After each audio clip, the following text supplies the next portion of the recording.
Welcome to the Retro Rogues Live. Please pay attention to our warning graphic. It states that the Retro Rogues Live show is intended for an adult audience and not intended for children under the age of 13. Parental discretion is advised.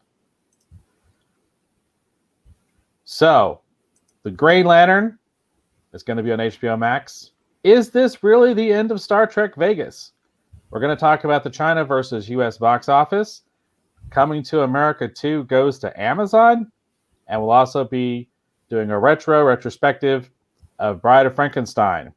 All that and more on tonight's episode of the Retro Rogues Live. All right. I kind of did that kind of okay. I botched a little bit. We'll fix it next week. I think you did a great job, Dave. All right. Okay. So that's just a little teaser of what we're going to be doing on tonight's show. We're actually going to do some quick intros and then go from there. So my name is Dave Beta. Again, I want to welcome you here to the show. For nearly the last 30 years, I've been a professional illustrator and graphic designer. Worked on a lot of fun things that some people have heard of, such things as Batman Incorporated, Justice League of America, and Superboy and the Legion of Superheroes. Although my current love is my t-shirt business, KirbyTees.com. We've got some new equipment coming in. We're going to be able to do some really kind of new fun things here very, very soon. Looking forward to announcing those. But you can see what we currently have, as well as possibly pick up a shirt. Actually, it helps support what we're doing here at the Retro Rogues Live. Get you a fun Retro Rogues Live t-shirt. You can do that. So much more. All of that over at KirbyTees.com. That's KIRBYTS.com. I want to welcome back my co-host. This is Mr. Eric Alexander, who also has some interesting things going on. Eric, please tell the folks, hopefully watching or listening at home, some of the, wow, I just totally blew that. This new intro is really throwing me off. Anyhow, please tell the folks that you watch this at home some of the fun things that you have worked on as a creative professional. Yes, hello, everyone. I am Eric Alexander, also known as Bass God 14. That's Bass God 14, not Bass God 14. That's Bass God, like a bass guitar. And I am the co-host of Retro Rogues Live. I am also the associate producer of a feature film called Occupants, which features Star Trek Voyager actor Robert Picardo and is currently streaming for free on Tubi.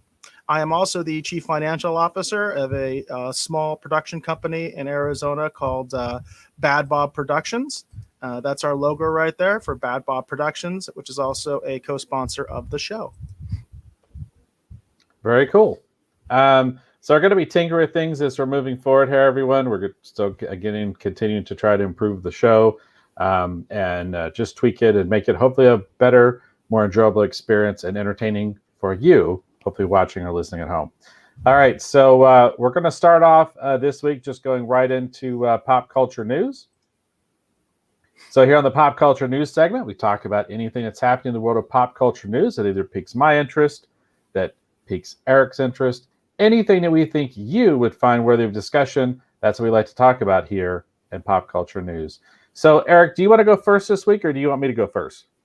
I'll go ahead and I can go first. So okay, all right. Let's see here. I definitely wanted to talk about this. This is something that really kind of caught me off guard.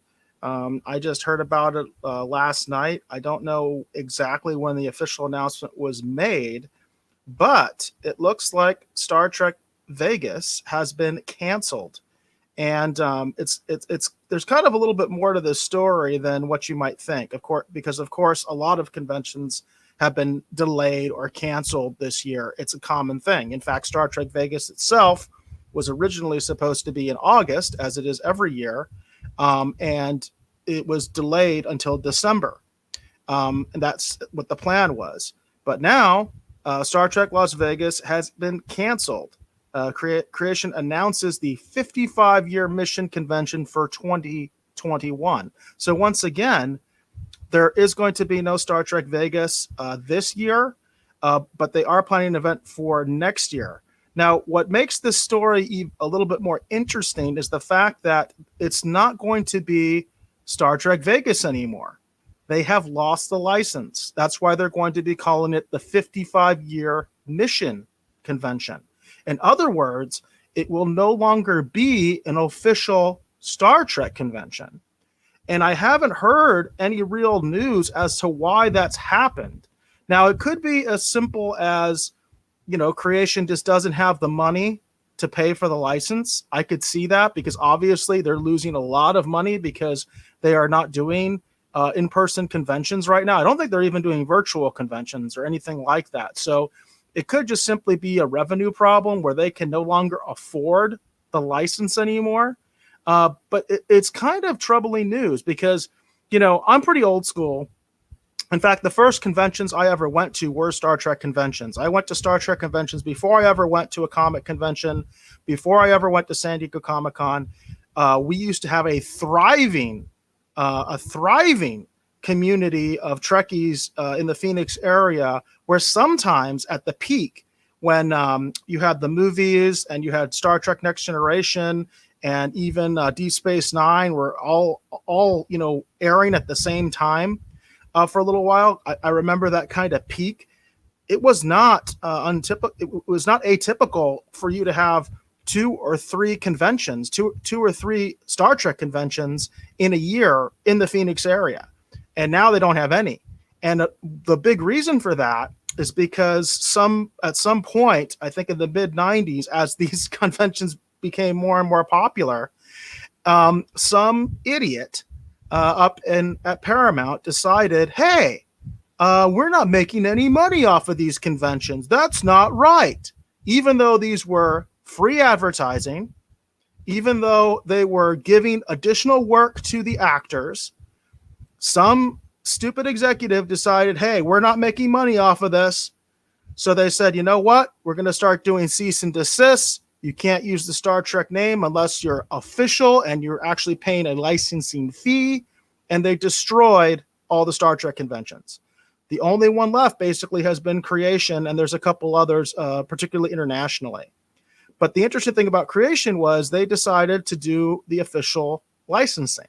And they have ever since that whole fiasco happened. And they've been like the big name in Star Trek conventions because they were one of the few that decided to actually get the license. So it's really interesting to me that they're not going to have the license anymore. And I don't know if you'd heard about this, Dave, or you had any thoughts about it, because I know you used to grow up going to Star Trek conventions as well. Yes. Actually, my first convention experience was a Creation convention, and it was a Star Trek convention. The first convention I ever went to of any kind was I think it was actually at the Hilton, no less, too. Way back in the day, not in Las Vegas, but in Memphis, Tennessee. The guest of honor was James Doohan, Scotty from Star Trek. This was during. I always tell you, I'm so jelly that you got to go to that because I never got to meet him. And I think that would have been so cool. Yeah, James Doohan was just like he was just really cool. We told a lot of really fun stories, not just about Star Trek, but just about his experience and his acting career, and he'd done an awful lot. That was the big surprising thing, because at the time I'd known him for being in Star Trek, and I knew he did some voice acting kind of here and there, but I had no idea just how many different things he'd been in and how I just didn't know his full repertoire as far as an actor is anyway. But no, beyond that, he was a legit war hero as well. Yeah. Realized he was a real life hero. He was at D-Day and actually lost part of his finger. Yeah. And he told actually that story. He told some stories about actually, his time in the military, and it was just really cool. He was just a really, really awesome guest. But yeah, that was my very first convention. And then my second convention was also a Creation Star Trek convention. And then the guest there was actually George Takei. And then after that, we started going to different kind of fantasy conventions, kind of in the mid, like science fiction and fantasy conventions, back when they just had sort of a broad moniker, you know what I mean, of fantasy and sci-fi convention. That's all it was. And, those, for me, those were still the days. It was an interesting mix of guests. It wasn't just the same kind of, people. I remember there were quite my mom and I would always go and sit in on the Star Trek panels. We'd go to like a science fiction and fantasy convention, no, it was a lot of fun. Speaking of which, Jane is in the house. She did say, hey guys, so we're glad that you're here, especially since you were the one that actually suggested Bride of Frankenstein, which we'll be getting to later. Yes, and apologies if you hear my dogs barking in the background. I'm not exactly sure what they're barking about, but they're dogs. And no, yeah, I mean, and I've been. See, the funny thing is, I've never been to the Las Vegas Star Trek convention ever. Now, I have been to the Hilton and I've been to the Star Trek Experience a couple of times, but I've never actually been to one of the actual Star Trek conventions there. I've always wanted to do that. And now apparently it looks like I'm not going to have the opportunity, at least not in the form in which I imagine it, because it won't be an official anymore Star Trek, and I always found that weird. I still don't understand because I could see what you're saying, because it does feel like that in the pursuit of a dollar that they've basically decimated what used to be, in a sense, the Star Trek convention circuit. Yeah. It's just not what it once was, because you can use clever names and people will know what it is, because there are, other long running Star Trek conventions that have still been going on. But it's, I don't know. It feels like the ending of an era. So, yeah, it's really interesting to me because in a lot of ways, I feel like the destruction of the Star Trek convention is what led to the rise of the Comic Cons, of all the comic conventions. And of course, that has created legal problems as well because of San Diego Comic Con trying to trademark the term Comic Con of all things, which I think is ridiculous. I think that's absolutely ridiculous. I think it's completely stupid. I don't know how you can trademark something like that. It's like, to me, it's like trademarking sci-fi. It's just an abbreviation for science fiction. Saying Comic-Con is just an abbreviation for comic convention. You certainly couldn't trademark that, So I think it's really stupid, but it's kind of funny that that parallel is there where you can see that Comic-Con has kind of done the same thing that Paramount did in basically, forcing people to license the term, Star Trek, Star Trek convention. You can't do that anymore. And this article does mention there's still a couple official conventions that are left out there. I believe there's a couple in Europe, and I think there's also another one, I think, on the East Coast. But Creation was certainly considered the big event. Specifically, Star Trek Vegas was considered the big Star Trek convention. This is actually the convention where just 2 years ago, Patrick Stewart showed up unannounced. He was not on the guest list. He showed up unannounced and announced that he was doing Star Trek Picard, which, of course, was at the time people were really excited about. Obviously, since then, some of us are not so excited about it. Some of us who did not like the show. But at the time, it was a big deal. And he specifically did that at the Star Trek convention. I will say last year, I remember I did actually meet, for instance, Gary Nerdrotic. I actually met him. I also met a couple other folks from the Fandom Menace and also Midnight's Edge. I got to talk to quite a few of them.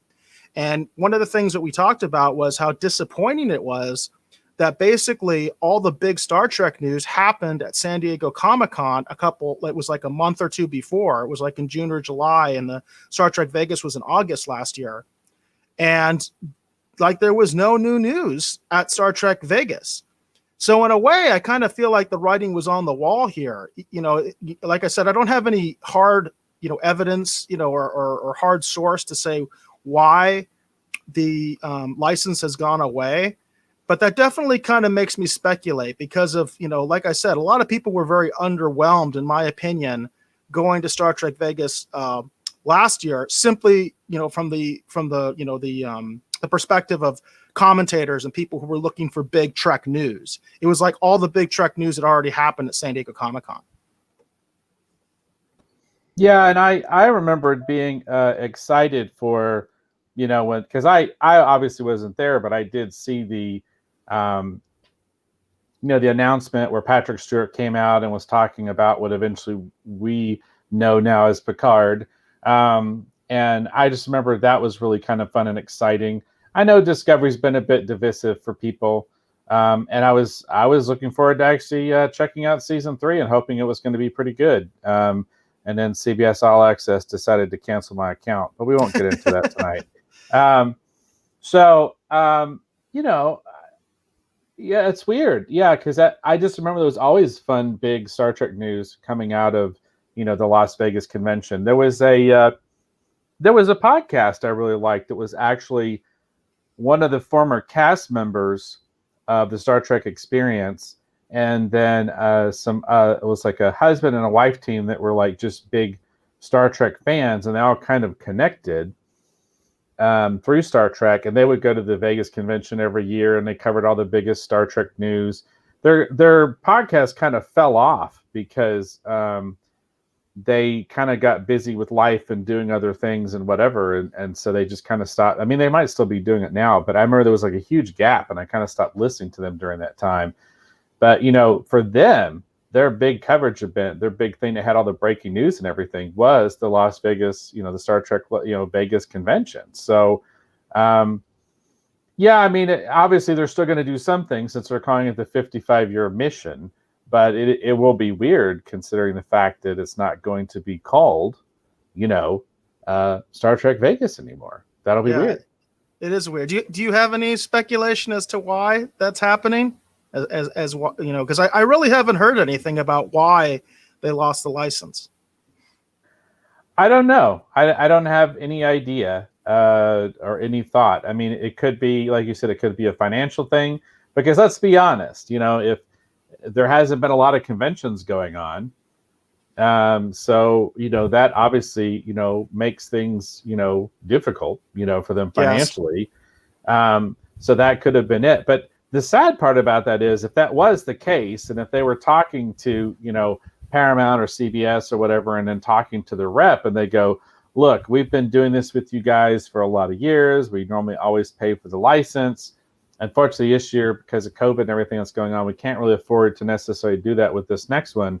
I'm kind of surprised that they're like going, well, you can't use it. Yeah. Nothing else at all. Just if that's kind of a harsh thing, when you consider everything that's going on. Now, for example, like if they were doing a Red Skirts convention and they, spent that kind of money with us, and then they come back and they're like, hey, fortunately, because of COVID, we can't. Well, I say, of course you can still use it. We'll do like a 3-year deal. You guys can use it. We understand. Once you guys get back on your feet, we'll figure it out. But again, that's me. I'm not Paramount, but I would not have been. I would have figured out a way to work it out so they could still use it, unless it's one of those things, they sold it to a higher bidder and someone else has it. Right. That would explain why they lost it, and they're not going to be able to apparently use it. So if someone else just bid more for it, so I don't know. Yeah, and I could see that as a possibility as well. Or I could also see the possibility that CBS All Access is looking to do kind of their own event, perhaps. That's also a possibility I could see. So I guess we'll just have to wait and see if they come out with some announcement later saying, hey, we're going to start doing our own, quote unquote, official convention. I did want to mention that, hey, Man of Sand is in the house. It says he sounds like an interesting lineup tonight. We appreciate that, Man of Sand. Please chime in anytime, and we'd love to hear your comments and your thoughts. I think it's been a while actually since you've checked out the show, so we're glad to have you back. And Jane had a story about your convention experience, and she said the only way Dave and I got to go to the first convention was I earned the money to go by getting a neighbor into his house. I'm a locksmith, and I picked his lock, got him in his house, and he insisted on paying me. We had just enough money to get in and each have a photo signed by Scotty. Now, that's awesome. That's actually a pretty cool story, because I know, for me, I always went to Star Trek conventions with my dad, and my dad very recently passed, at the end of August. So it's pretty fresh. And, my dad was the one who got me into Star Trek conventions. And that was such a big deal. The first one I went to was actually with William Shatner, and it was such a big deal for me. It was when he was actually promoting Star Trek V of all things, which, hey, but we didn't know. I mean, the movie hadn't come out yet, so we were all really excited. Plus, he was going to be a director. William Shatner was really excited about it because he was going to be directing. And for me, it was a really cool experience. I was still pretty young, and I was really kind of mesmerized by the whole thing, and I really enjoyed it. I just don't think they make conventions like that anymore, particularly those ones like that where it's only one star. Now, granted, I think you could definitely make a convention around William Shatner, but like you mentioned, you went to one with James Doohan. We both have gone to ones where it was just George Takei. I went to one with George Takei. I actually got to meet him and got a picture with him. I was one of the last people in line. I'll never forget that because my dad and I were among the last people in line, and he signed for everybody. Everybody took pictures. It wasn't even an extra fee. It was included in the the convention entrance, and you just don't see conventions like that anymore. So to me, this truly is like the end of an era. Yeah, I would say that that's what it feels like to me too. It does feel like the end of an era. When we used to get they would have the little program souvenir booklet, right, that you would get as a part of your, entrance or membership or whatever into the convention. And, some of the artwork in those were done by a lot of people that eventually over time, became like big name stars in the comic book, world. Some of them went on to paint like the Star Trek book covers for like Next Gen and stuff. And so it was just one of those really kind of just the whole experience of it was just this amazing, fun thing, and it was almost by not trying to do everything under the sun, it was almost like they were able to create and have a more focused, more kind of polished, in my mind anyway, convention and experience. I mean, but then there's something fun too about San Diego where there's like 1,000 things to do, Right. So I don't know. I feel like that, well, for example, like I helped with my friend, the Janimal, we helped organize these conventions that happened down in the Verde Valley area. Eric, you were actually a guest talking about occupants actually at the first one. That was a lot of fun, actually. Yeah, I really enjoyed that convention. And the idea with that was to do sort of that fun old school kind of show, and we tried to recreate as much as we could, sort of that kind of vibe, and it was really cool, and I kind of miss that because you kind of know what you're going for, and there's the big panel to go to, and I don't know, I miss those days. I see, the whole pop culture-ness of the big, huge spectacle event, and I get that.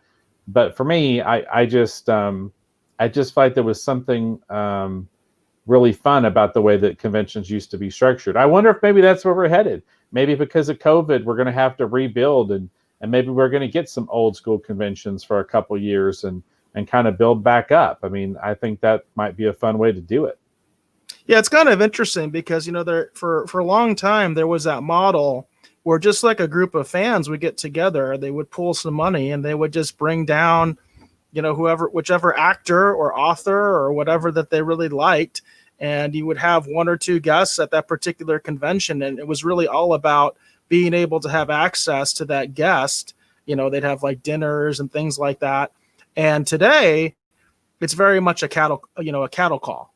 Even at Star Trek Vegas, I've never been into the corporate photo ops, but I decided to do them at Star Trek Vegas because I went with my best friend, and he decided that he was going to get some photo ops. And I was like, well, if he's going to get some, I should get some too, because the way it works is you're allowed to have another person with you at the photo op. You don't have to pay for them. So you don't get an extra photo, but you can have somebody else in the photo with you and you don't have to pay anything. So I was like, well, if he's going to get some, I should get some because that just seems fair. And it's kind of a underwhelming experience because you're kind of rushed, and depending a lot there's kind of depending on the star, there's a long line. Some of the stars are just more they're more into it than others, and it can be very underwhelming, because you don't really get any time with them. You can't talk to them. I remember meeting George Takei one time at San Diego Comic-Con. He was actually signing at the Diamond booth. And he started talking to me about some story because I was wearing like a Navy hat or something because I was in the Navy at the time. I was in the reserves. And he started talking to me about some tour he had done on one of the aircraft carriers. And it was funny because his handler was like, George, you got to keep going. He's like, yeah, whatever. And he just kept talking to me. You know what I mean?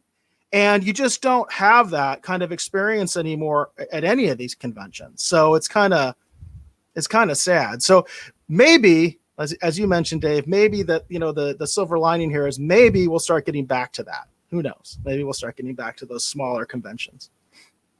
Yeah, I think that would be, I just think, and also for a lot of people too, like I have often recommended like the Verdi show for people that want to get into doing conventions, but they haven't done it, or they want to go and see what a convention's like. But, the idea of doing, for example, Phoenix Con, whatever it's called now, I forget. But Phoenix Fan Fusion, they were one of the ones right. that buckled under the pressure from San Diego, which Tucson did not. Tucson is still Tucson Comic-Con. Yeah. So, it's just one of those things where it's like where if you're interested in that, but you're like, I don't know, and you feel like it might be a bit overwhelming or you're not sure where to start. The smaller shows, for example, like the show that happens in the Verde Valley, which unfortunately was canceled this year, but they're hopefully going to do it next year. That's a really great starter show. It's a great show to go to, and you get a sense of what the experience is like, and kind of get your feet under you, so that if you want to try one of these larger conventions, that you can, obviously it's just a good starter con. It's the best way to put it. It's the gateway drug, right? Yeah, well, there you go. Right. And the Verdi show's a lot more affordable to get into. Like, I know the couple 3-4 years, whatever, I was there and I helped organize it. We were doing like a $5, charge to get you in the door, and that $5 went actually to help support the library's summer reading program. So it's actually going to a good cause. It's encouraging literacy, among our youth. So that's very cool. So, and like I said, I've been there and I really enjoyed it. It's a good event. Awesome, very cool. All right, so do you mind if I go next? Not at all. All right. So we're not going to stay on this page very long because there's I keep having to turn these pop-up ads off and they're just getting way out of hand. So we're just going to hit the high points here real quick. So this is over at Bleeding Cool. And I thought I talk about Funko Pops from time to time. I thought people might find this interesting. So basically Funko has announced the first set of collectibles for WandaVision. This story actually broke yesterday. This is by Tyler Roberts. We're going to read just this real briefly. It says, a Black Widow changing release dates once again. Marvel fans seemingly won't get their Marvel fix for 2020. However, Disney Plus is here to rescue us with the release of WandaVision in December. Taking place after the Endgame, fans are curious about what is in store for the MCU with the return of the Vision. What did Wanda do to conjure up Vision back to the land of the living? Only time will tell, but Funko is preparing fans for the series with an announcement of a whole set of Funko Pops for WandaVision. There will be 7 Pops in total, with one being a Chase variant and another being a retailer exclusive. All right, so anyhow, we're just going to close this because of all these stupid pop-up ads. And then there we go. That's what we all want to see. Let's just check them out. Yeah. So you see it's kind of fun. We've sort of got the Dick Van Dyke Show, Bewitched kind of style, the black and white television show, which is kind of cool, like the classic TV. Then we have the Halloween kind of looking ones that you can see in the trailer, where it looks like they're going trick or treating and they're wearing their classic comic book costumes. And then we have sort of that 70s show, that 1960s kind of style television show with the kind of more updated looks that are off to the side. So I thought this was kind of fun. So some more fun Funko Pops coming for those of us that are into collecting those and people that are interested in Marvel. I thought this is kind of nice too, because it's kind of a complete set. It's not way too many pieces. You know what I mean? You've only got a couple little Chase variants you got to go after if you're interested in collecting them. And I've always liked Wanda and the Vision. I read the original Marvel Bronze Age comic book series back in the day. And I thought this would be something that our viewers would find interesting. And we're not paid to do this. I'm only promoting and talking about it because I thought it was kind of fun and kind of cool and a nice little distraction. So there you go. I like the classic Scarlet Witch look. I really like that. I dig that. That's pretty cool. I'm not a big Funko guy, but I do like that classic Scarlet Witch look. And I'm hoping that they they play with it a little bit in the actual series, that it's not just 5 seconds and it's done, because Right. I think a lot of fans want to see that.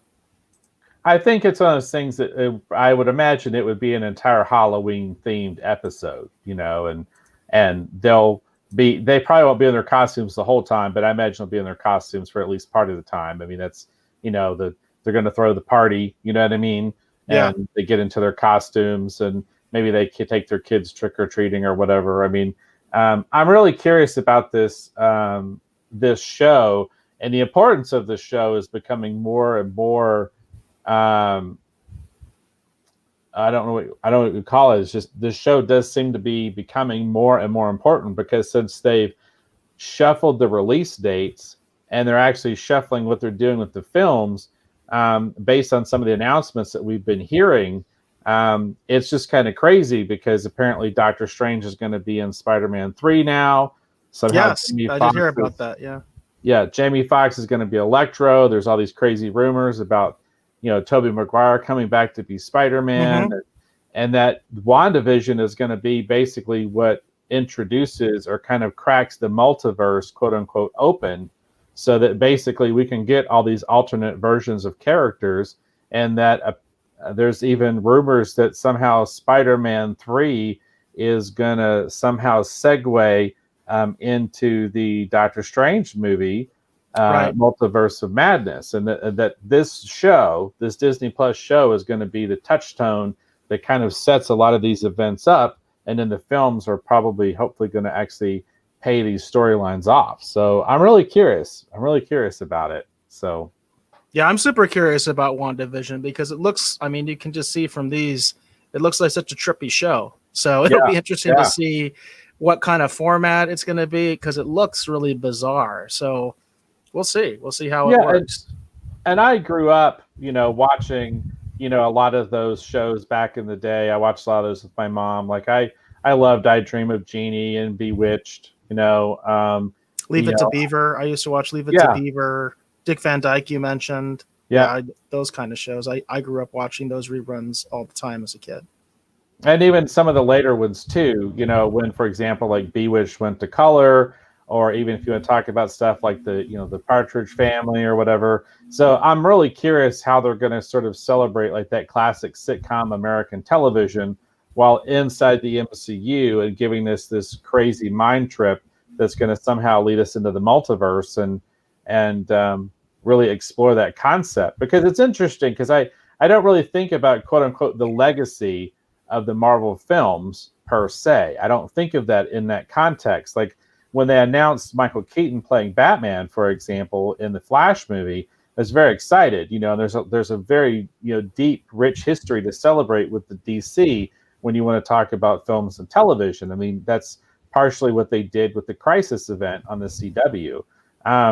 So I'm really curious to see how Marvel's going to embrace that idea, and I wonder how far they're going to take it. So this is an interesting way to explore that concept and introduce people into the multiverse while celebrating classic television. So it's kind of a cool idea.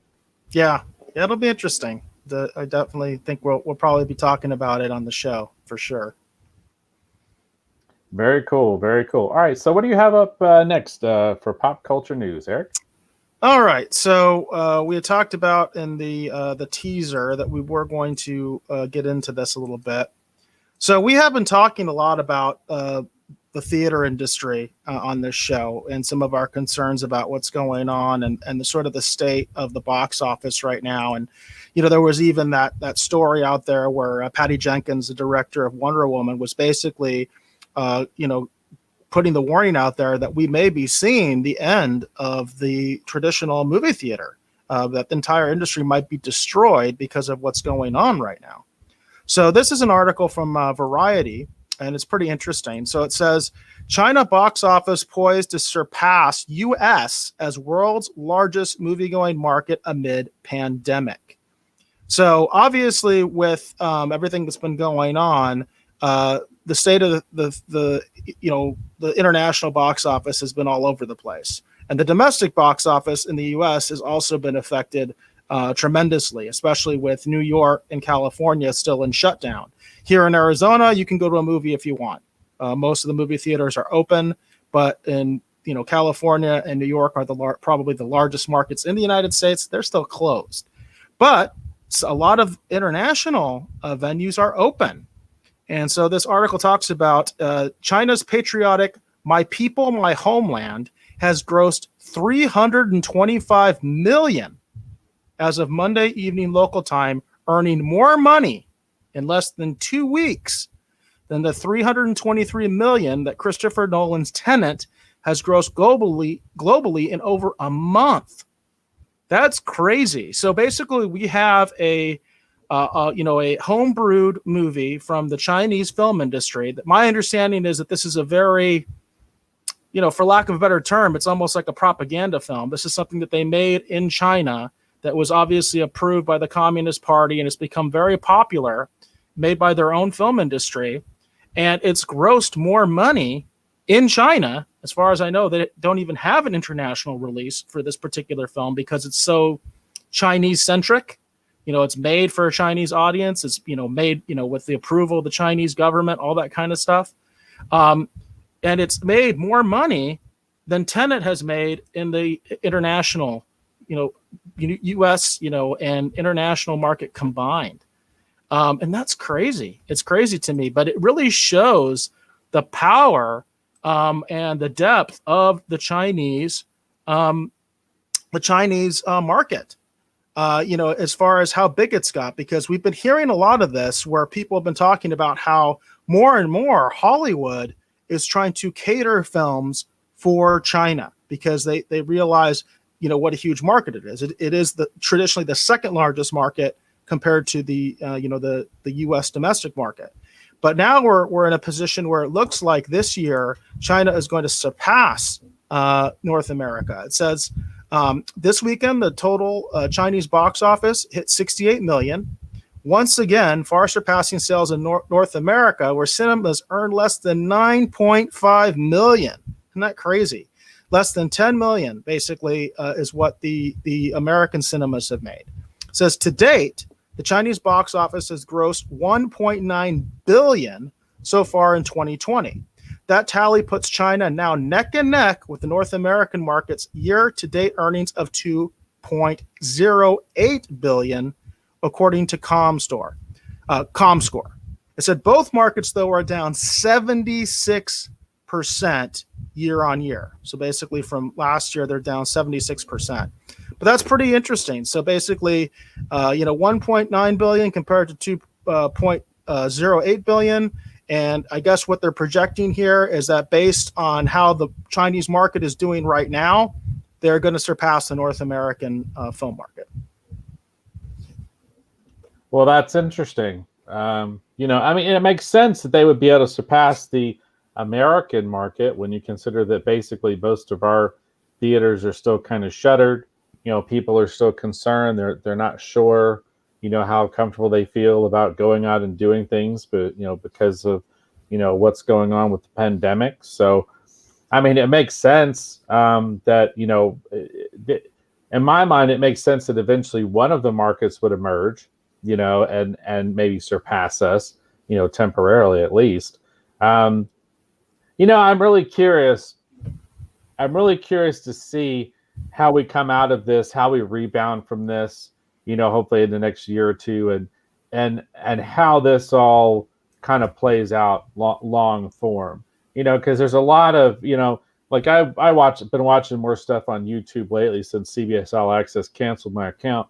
And I've been noticing and really curious about a lot of the talk about what's going on with the U.S. box office, and literally about this basic topic about how it is or maybe is not going to bounce back depending upon where we find ourselves in the next several months. Yeah. I'm really, it's going to be interesting to see how this plays out. Is there going to be a paradigm shift in terms of like movie ownership? Is there going to be a paradigm shift in just how the industry works? There's, a lot of talk about, some of I think it was Disney made a bunch of announcements like I think it was like today, And there was a lot of discussion about that, about how that it makes sense. They're going to try and refocus and leverage more into, Disney Plus, but maybe we'll touch on that later in the show. So I'm curious to see how this is all going to play out. I'm not surprised, but I'm curious to see what this means, long term.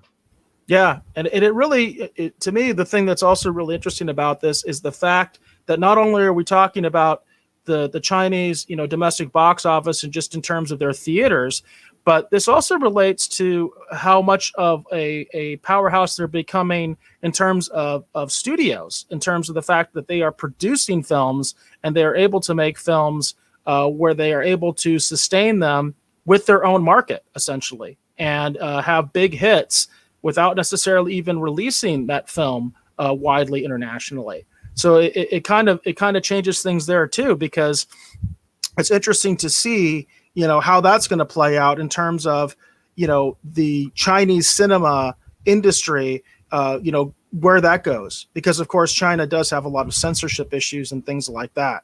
So that's also, I think, an interesting part of this story. Very cool. Very cool. All right. Well, if you don't mind, I'll go next here.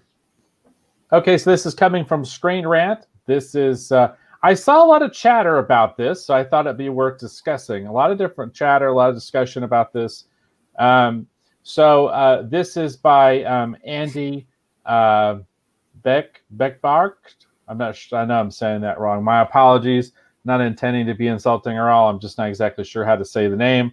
But this is from yesterday. I just kind of picked this story out of a whole lot of stories that I've been seeing. There's a lot of interesting coverage going on where people are reacting and curious about what is going on with the Green Lantern over at HBO Max. So we'll dig into this just a little bit here, and then we'll just kind of discuss it just kind of freeform. So it just says how the Green Lantern movie and TV show can be connected. So it says, with HBO Max having revealed its lineup for their Green Lantern show, it's possible that they could be tying it into the DCEU's Green Lantern Corps. Now, a while back, they had announced a Green Lantern Corps movie. So that's what we're talking about here. So it just says, the cast of HBO Max's Green Lantern series may have been chosen for a reason that may have to do with the Green Lantern Corps' film. The HBO branded service will be bringing several iconic lanterns to life in the Greg Berlanti-produced project, as the show recently got a series pickup. After a long wait since the initial announcement in 2019, HBO Max is going forward with the DC drama, which will consist of 10 episodes for the first season. As exciting as the reveal was, it came as a surprise that Green Lantern will feature not one, but 4 popular Emerald Knights.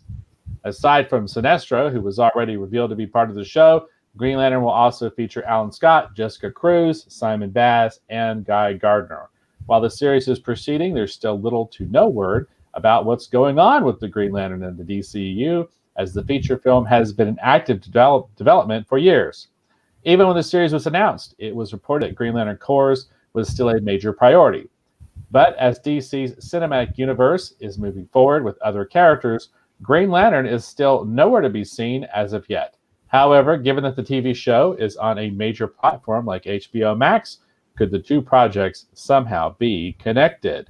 So, it kind of makes sense, especially with the announcements that we've been hearing about how they're producing a Batman show that's going to be somehow connected to the Matt Reeves, the Batman film. It makes sense that they would be doing this. My curious question about in terms of connecting the dots is, I wonder if somehow maybe this might somehow connect to the Snyder cut version of Justice League in some way. That's to me, that's the obvious place where they could, because we already have a Green Lantern introduced in the Justice League movie anyway. When they show the battle from ancient times, there's a Green Lantern in the battle. When they're fighting Steppenwolf in the original version of the film. And then we know that obviously that Green Lantern hopefully will be present, if not maybe a few more, in the later, hopefully released version. So I'm curious to see how they're going to play this out. I'm really curious to see how they're going to play this out. I'm a big Green Lantern fan. I'm a big fan of actually Alan Scott, the original Green Lantern, no less. Too. I got to meet Martin Nodell many years ago, and I've been a fan of the Green Lantern since I first saw him actually on Super Friends of all things, Challenge of the Super Friends. With Green Lantern. I always thought he was kind of interesting character. He's one of my favorite superpowers action figures when I was a kid. So, I'm really curious to see what they're going to do with this. So hopefully it'll be fun. What do you think about it, Eric? I know there had been discussion about a lot of this, but what do you think? Does obviously it seems to make sense, right? That the show, and if they're making a Green Lantern Corps movie, that they would be connected, right? It seems, I would have, probably a year ago, I would have said, nah, DC's not going to do that because they never do that. They never have consistency between their television projects and their film projects. But as you pointed out, they're bucking that trend with the Batman and the fact that Matt Reeves is going to be making a series tie-in to the Batman version of Batman. So I think that makes it more of a possibility. Like I said before, like maybe a year ago, I would have said no way. DC doesn't work like this. Time Warner doesn't work like this. They just, for whatever reason, they don't do it. They don't like it. They like to make all these different projects that are unrelated, and they don't cross-pollinate. They don't have anything to do with each other. To me, it's actually very confusing.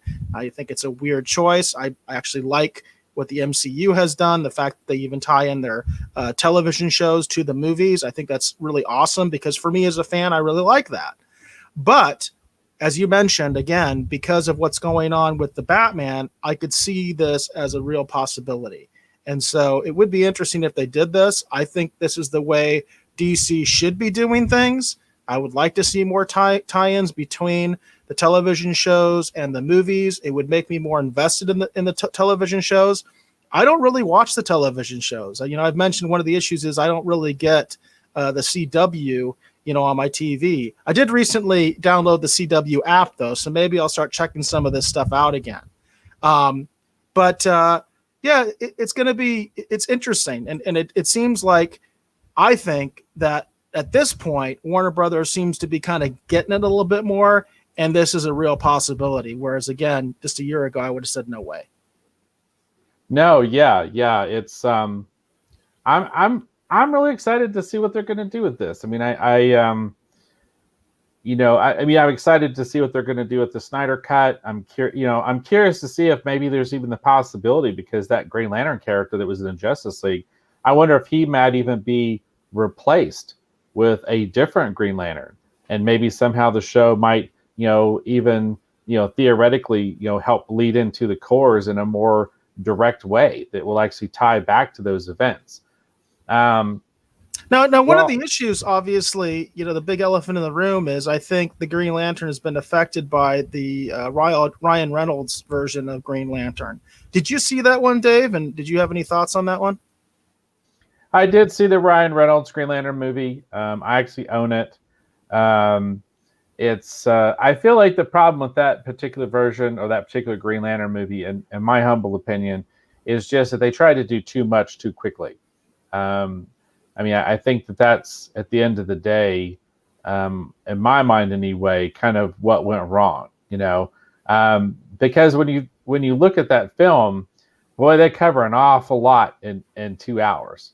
And I feel like it's such at times hard concepts for a general audience to grasp.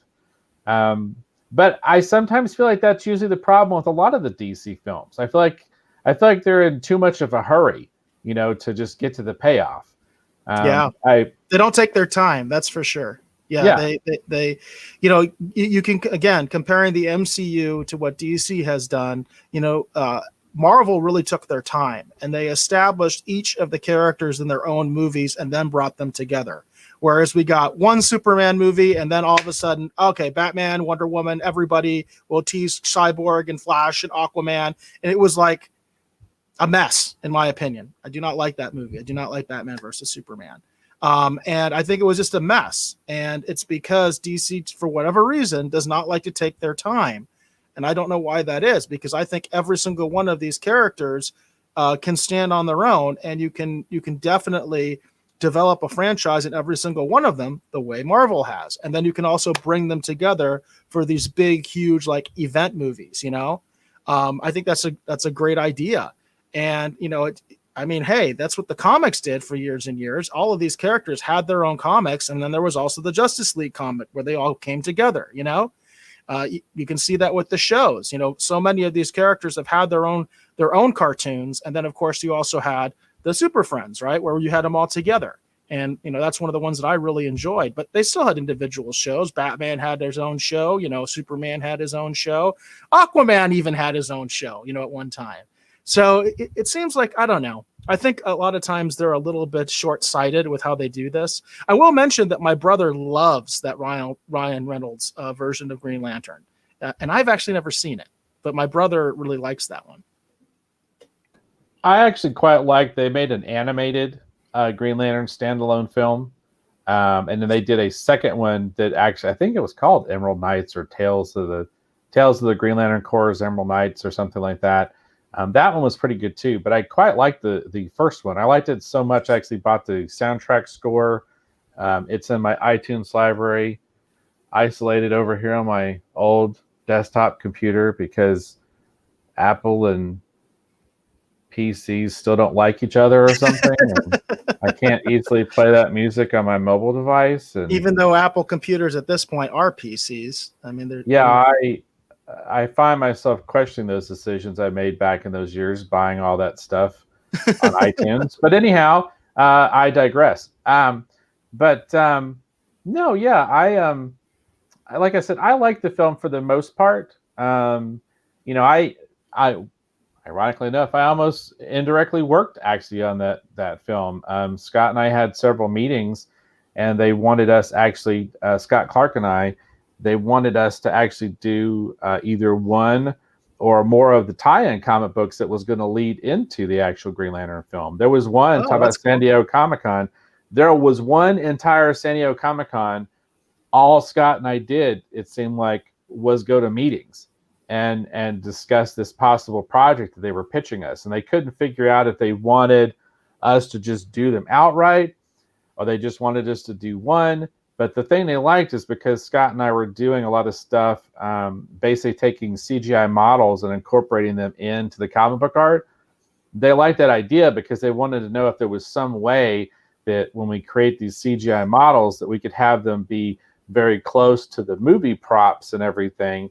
And then therefore maybe somehow do backgrounds and props for other people who might draw their books. It was just a weird thing. And then we were kind of insistent. It's like, well, we'd like to do all of them, so let's see what we can do to make that happen. And of course, it seemed like a week or two later, we hadn't heard anything and we were curious if we were still going to get the project. And then they started announcing the books with different creative teams and they just bypassed us altogether. That's kind of what it was like in those days. We never heard that we didn't get you guys are not getting the project. They just announced what they were going to do. So It's like, well, that sucks, but that's suck. How it was. Yeah. But I don't hate the Green Lantern movie because of that. I just feel like they tried to do too much. And I think the, CGI suit on Ryan Reynolds was off-putting for people. I think that technologically that was an amazing breakthrough that's enabled other productions to use it incredibly well. It's almost like they broke ground with some new technology that went on to be used incredibly well in Marvel movies, but when they pioneered it in the Green Lantern movie, everybody's like, oh, I hate that. I'm not going to watch that because that's weird. I don't like that. But then you turn around and you realize, whether, I don't know if people realize or not, but whenever Tom Holland's wearing the quote-unquote Iron Spider suit, which is the Iron Man Spider-Man outfit that he actually had in Endgame, he's pretty much just wearing a mocap suit, and they put that on in post-production. So that's the same thing as the Ryan Reynolds Green Lantern outfit. I don't know if people realize that, but it's the same thing, folks. The same thing. That's interesting. Very interesting. Yeah. Very cool. All right. So what do you have up next for the pop culture news? Well, speaking of superhero movies and TV shows, recently Alan Moore, of all people, actually did an interview and weighed in on his opinions regarding the current state of superhero movies, the comic book industry, and he had a lot to say, as you might imagine he would. Now, of course, Alan Moore is kind of known as a recluse. He does not give a lot of interviews. The reason he did this is because he is actually promoting an independent film that he is involved with, which is interesting. So that's why he actually agreed to do this interview. So this is from Deadline.com. The headline reads, Alan Moore gives rare interview. Watchmen creator talks new project, The Show, how superhero movies have blighted culture, quote unquote, and why he wants nothing to do with comics. Alan Moore, is one of those people that's always like very opinionated and very inflammatory, but he's also someone that I think is very intelligent. And despite the fact that I don't always agree with everything he has to say, and I certainly don't necessarily like the way he says it sometimes, he does make some interesting points. So let's get into this a little bit, because I'm sure, Dave, you have a lot to say about this, considering the fact that you were involved, in the creation of so many comics, and you still create comics, so this is kind of interesting. So as the creator of Watchmen, V for Vendetta, and many more celebrated comic series, Alan Moore is one of the industry's biggest names, but his frosty relationship with the film adaptations of his works has been well documented. After some very public dissatisfaction with previous endeavors, see The League of Extraordinary Gentlemen, he now refuses to let his name be linked with any such projects, even declining to profit from the big screen incarnations, a decision that he estimates has cost him millions. This is why some people think Alan Moore is just nuts. I mean, it's one thing to say, I don't really want to be associated with it, but the fact that he won't even take a paycheck for a lot of these projects, a lot of these films and television shows that are based on his creations, I just have to say that's a little wacky. Just in my personal opinion, that's a little wacky.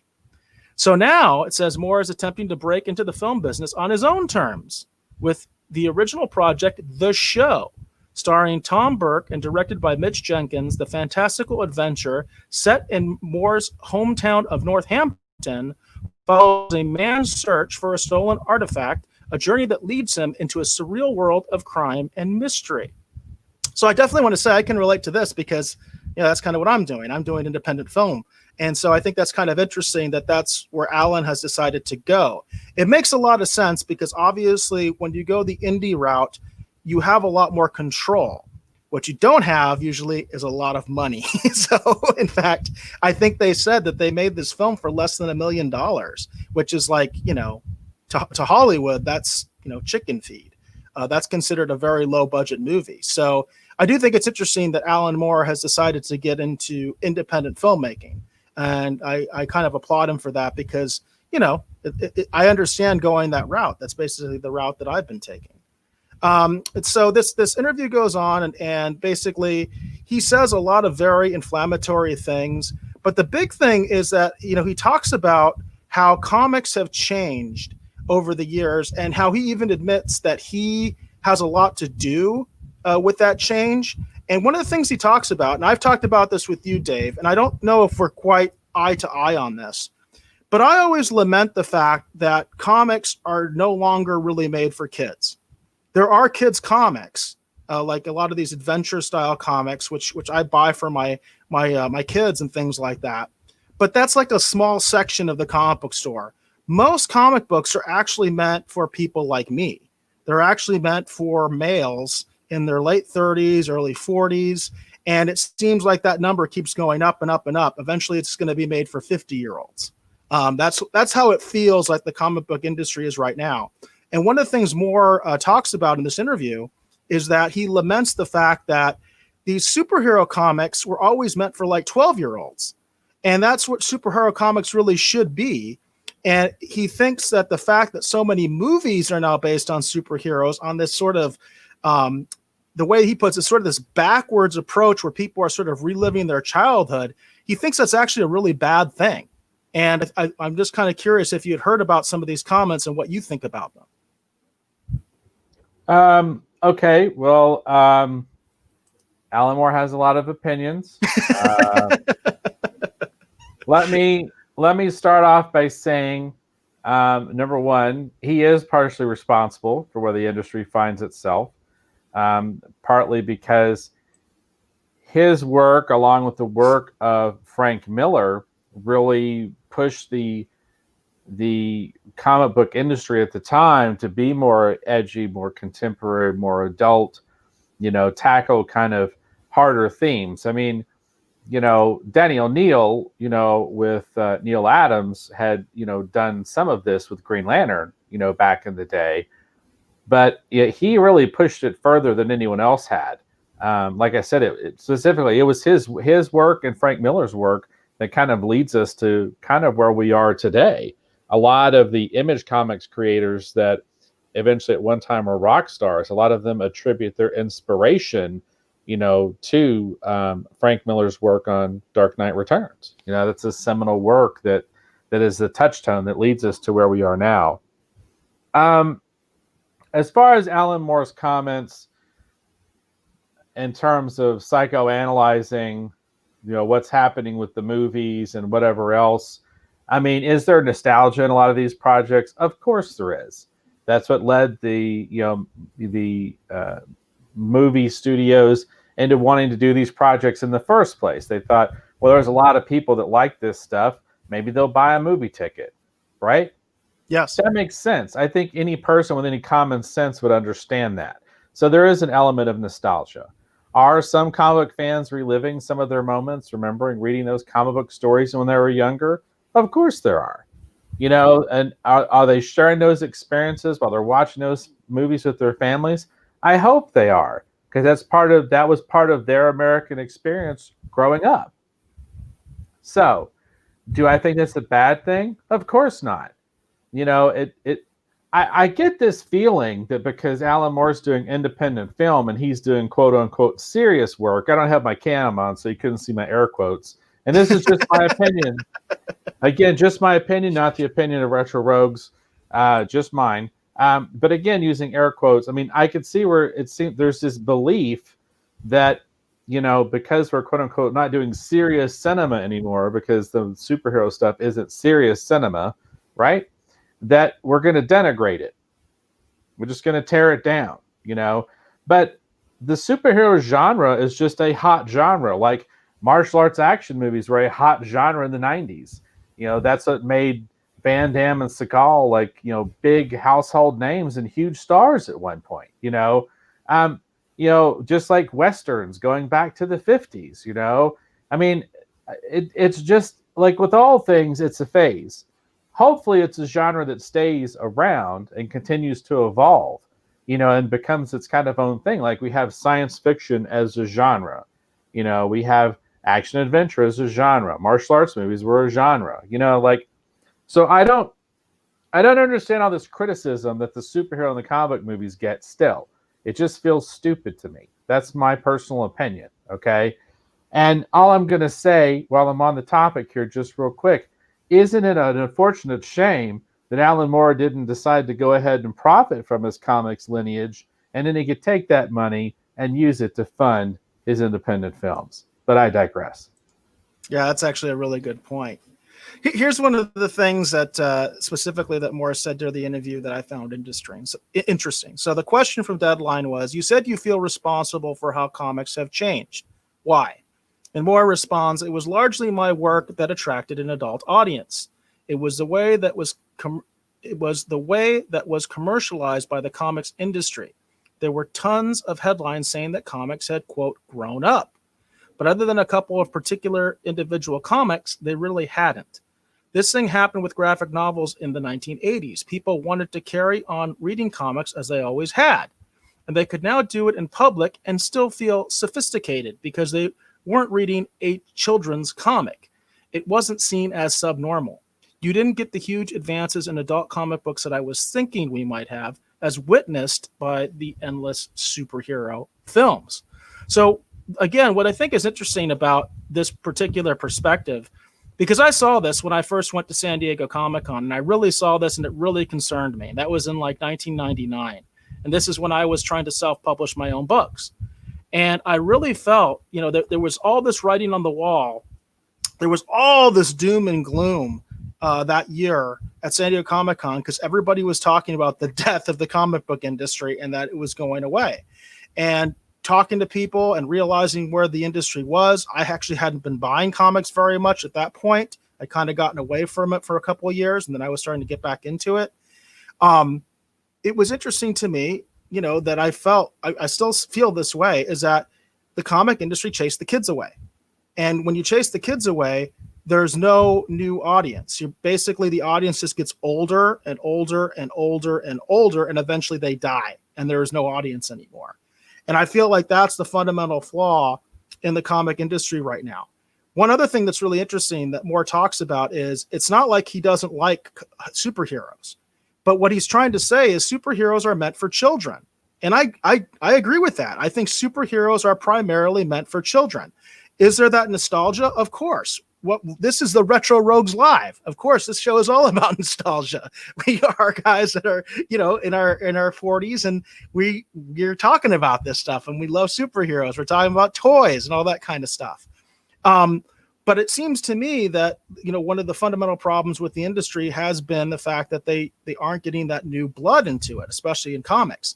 But one of the interesting things that Moore talks about is he actually regrets making The Killing Joke, which I think is considered one of his best, superhero pieces. And he says it's just too violent, which is really interesting to see from Alan Moore, where he's just like, this is Batman. Batman's supposed to be fun. In fact, he actually says his favorite version of Batman is Adam West, which I thought was really interesting. So I think there's a unique and interesting perspective here, which is that, comics really do need to have kids involved. They always have. They've always, been the backbone of the comic industry, and they aren't anymore. And I think, to me, that's the fundamental problem. And that's why I thought it was interesting, some of the things that Alan Moore was saying, as someone who is considered sort of a legend in the industry. Well, I feel like that if we want to have this conversation about what stunted the comics development and what kind of pushed comics in the direction that it's in and whatever else, I mean, there's so many moving components to this, whether you want to talk about, the Werthmann trials and the publication of the Seduction of the Innocent book. And I mean, you're really waxing poetic now. You know what I mean? Well, no, I don't. Let me be clear. I don't consider it waxing poetic. What I'm saying is, if you look at Japan, okay, the way manga developed in Japan, comics could have had a similar course of development. It could just be a part of our culture in the same way that manga is just a part of Japanese culture. It's just a different form of storytelling. It's a medium. It's a medium, not right. A genre. This is a discussion Exactly. I used to have at San Diego Comic-Con with people all the time. Comics have become a genre because they're so dominated by superheroes. But comic books are not a genre. They are a medium. They are just a way to tell a story. And of course, you do make a great point that all that scandal and that time period that really destroyed a lot of the more adult comic books that were based on like war comics, cowboy comics, all the soap opera type comics. They used to have romance comics. All those things existed, like in the 40s and all the way into the early 50s when they had the Comics Code Authority come in. So I agree with you there. You know what I mean? That's had a profound impact on the industry. But I'm kind of getting more, recent in terms of the fact that now I think the problem is that kids just aren't into comics anymore. And Man of Sand actually has a pretty good perspective here that I've heard quite a bit. And it's a good perspective because I hear this all the time. It says, it also feels like with a younger generation that video games have grabbed a large chunk of their attention and imagination, which comics had exclusively monopolized for previous generations. Says, I therefore wonder whether video game properties can also perhaps be mined for more crossover with the world of comic books and storytelling. That's actually pretty interesting, Man of Sam.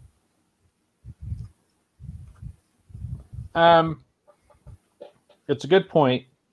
It's kind of a point I was kind of about to make, because I feel like that where we are in the world today, I feel like that video games have kind of supplanted the role that comic books used to fulfill with a lot of kids. I mean, I really think that. Um, and the other obvious thing in the room, which I like to point out too, is the price point. Comics have become prohibitively expensive. Graphic novels in comparison are relatively inexpensive when you consider the page count versus the amount of reading time. But when you start looking at monthly comics, it's just, I feel like just overall, that there's been so many things that have affected the American comic book market as a whole, that I feel like that some of his comments, while on point, Alan Moore's comments and also Manassan's comments, but specifically we're talking about Alan Moore's comments.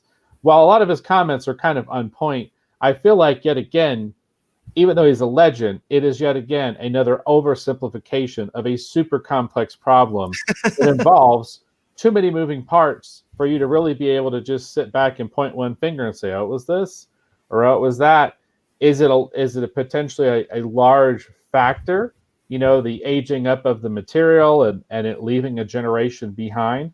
Yes, but also could be said too was the overselling of it as a collectible to a particular segment of the market and then burning those people in the 90s when the market crashed. When you talk about the value of collector comics, that also could have something to do with it. There were some young kids that were buying them like they bought baseball cards going, "Oh, this is valuable," and then one day it's worth nothing. Well, forget that. So that's what I'm saying. The comic book marketplace, if we want to talk about comic books as a medium, okay, as far as monthly comics are concerned, suffers from a lot of different ills. It suffers some, bad publishing strategy. It suffers some bad, market targeting. Like it's just it's a long, complicated story of a lot of bad mistakes that kind of all basically gets kicked off with someone basically trying to destroy the industry in essentially its early days. So, at least as far as American comics is concerned. So he has a good point, but like I've said before, having been there at the announcement and the creation of the New 52 over at DC and what the New 52 was supposed to do, I think the New 52 at the end of the day just kind of exemplified the fact that maybe there isn't enough of a quote unquote young comics reader marketplace to really kind of go after anymore.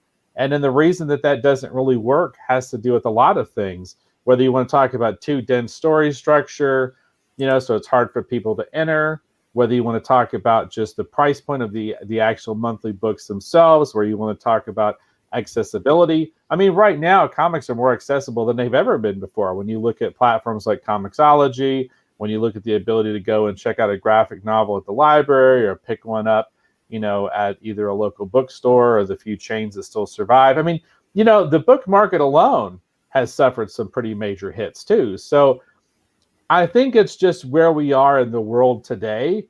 And while Alan Moore accelerated some problems and maybe made it worse, by the kind of work that he chose to tackle at that time, it's still seminal, important work, regardless. And while I respect and honor his opinion, I also feel like that it's an oversimplification of a very, very complex problem that people will be debating for years to come. Yeah, I just think he makes some interesting points. And a lot of this interview I don't like, to be honest with you, because he does get into politics and he gets into stuff. He kind of makes allusions that our current politics is the result of all these stupid comic book movies. He does make some big stretches. But I do think one of the things that I personally, again, I think is important to point out is that these superheroes were made for kids. And I think that's definitely, you got to keep the kids invested in these properties. And it's kind of funny because I think for most kids, they know who Superman is. They know who Batman is. They like him. They love Batman, I think. I think kids really love Batman. Batman's so interesting because there's so many different versions of Batman, especially in media. Like one of my favorite versions of Batman is actually Lego Batman, which in a lot of ways is a parody of Batman, much as the Adam West version of Batman is in many ways a parody of Batman. But people love it. You know what I mean? There's all these different incarnations of it. So I think it could work. Like, as far as I know, there is no Batman Lego comic. And to me, that's kind of like a no-brainer. That's something I think kids would like, you know. And I do see Man of Sands' point that there's a lot more competition for kids' eyes at this point. I mean, there's no doubt about that. But I can speak from my own experience. My kids do like comic books, and they do like video games. Do they do more video games than comics? Yes, but they still like comics, and they're still open to them.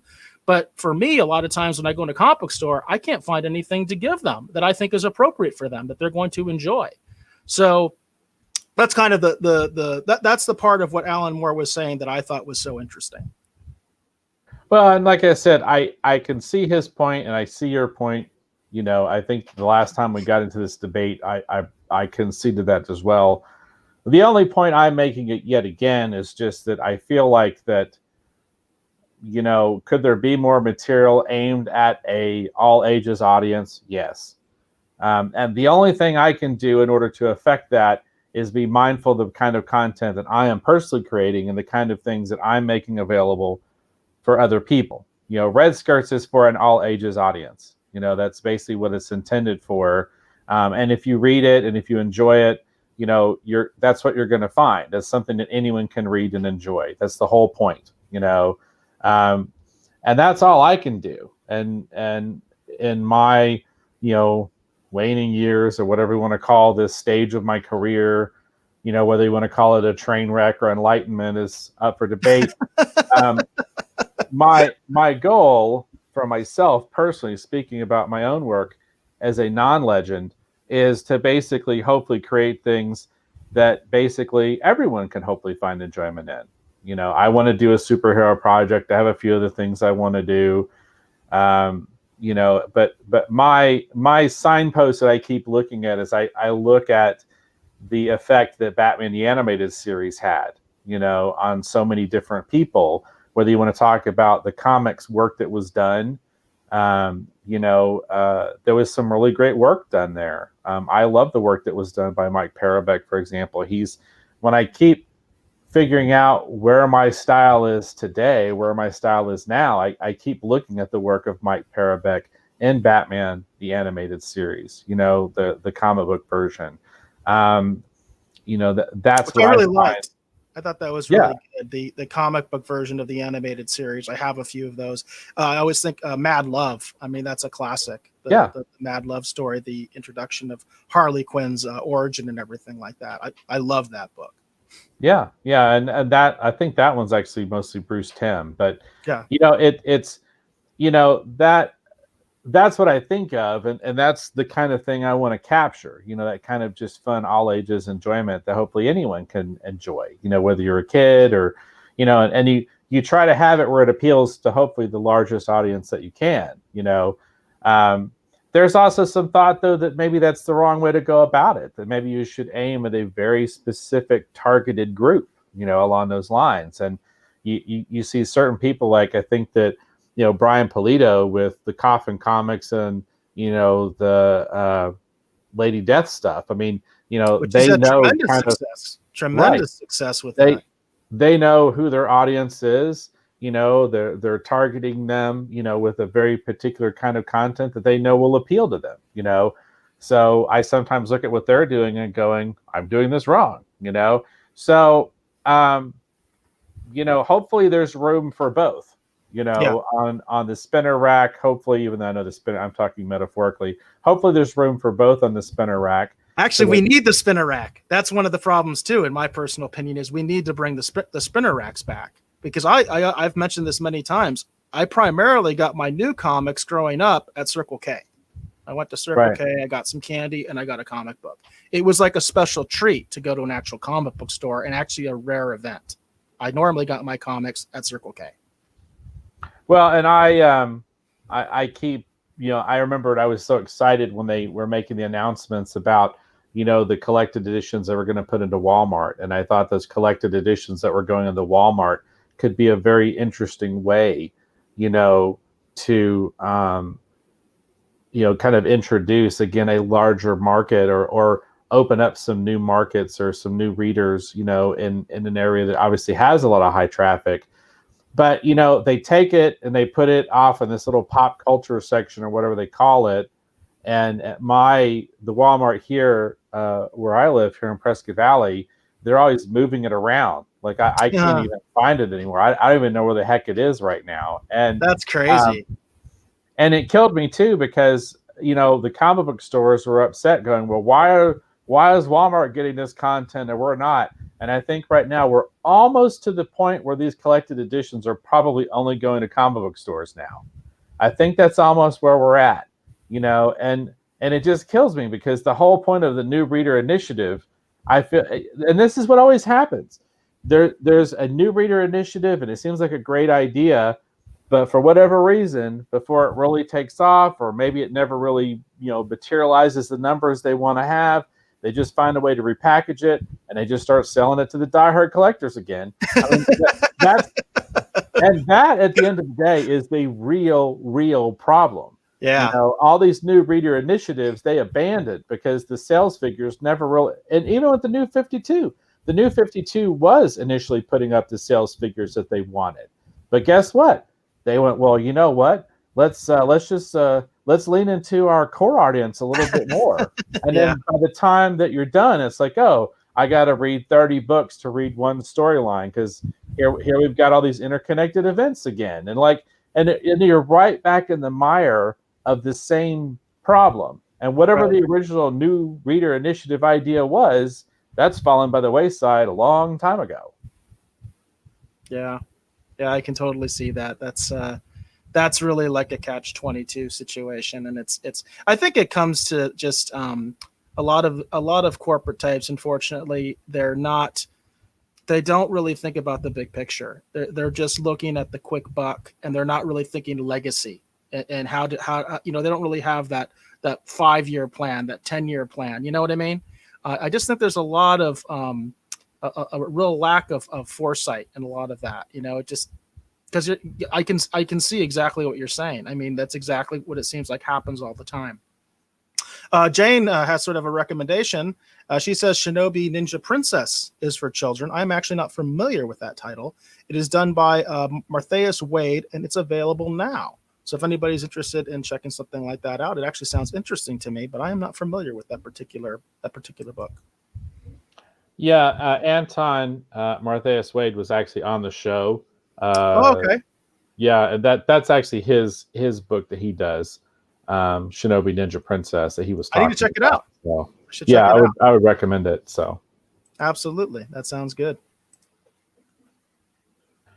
all right, very cool. Are we good to segue over into streaming wars? Sounds good to me. All right, very cool.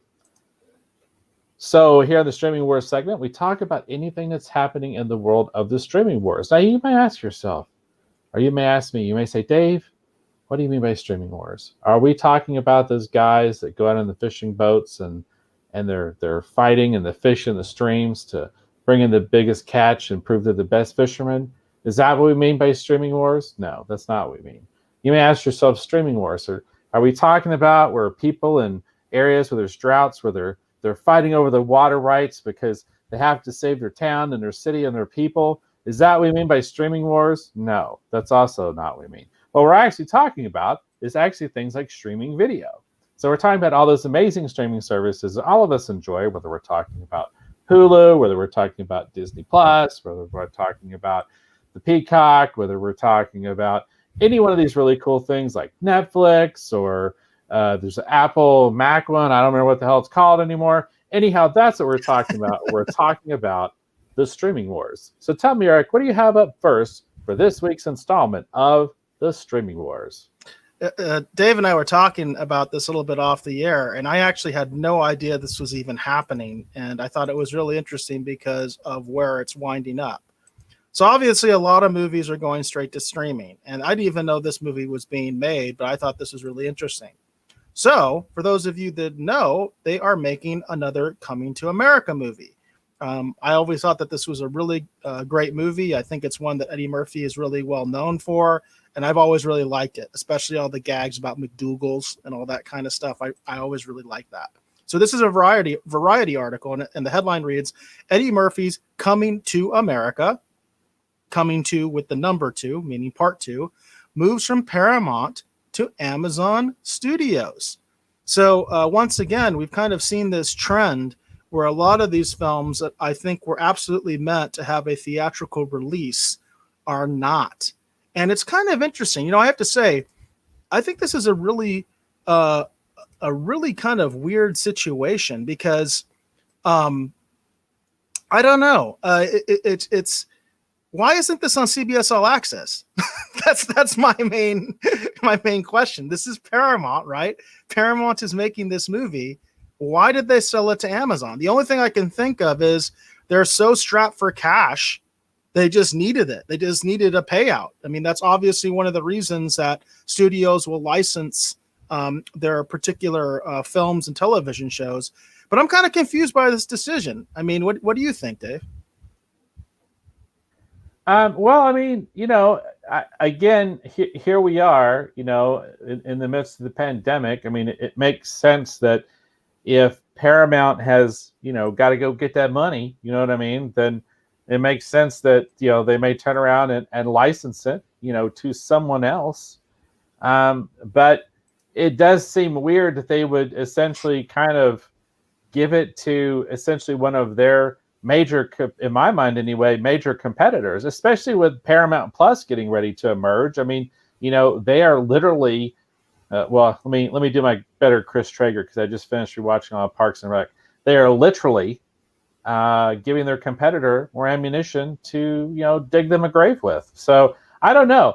To me, it would make more sense that you would keep that for Paramount Plus. You'd make it exclusive to Paramount Plus, and you'd want to push and drive people to go try your service. But you know what? Seeing as how they recently canceled my CBS All Access account, who knows what the heck they're thinking? Yeah, that's I don't know. I don't understand what they're thinking either. I really don't know what they're doing. I guess we should mention, we haven't even talked about it, but Star Trek Discovery is coming out tomorrow, right? The third season. I've actually seen some ads for it on a lot of the channels that I watch. But Yeah, it just seems like they're making some weird moves. It's really, again, the only thing I can think of is that they're so strapped for cash, they just needed a quick paycheck, and they just didn't want to even deal with CBS All Access because their numbers just suck. Well, here's my here's my hot take, if you will. So I don't understand a lot of what they're doing with a lot of their moves either.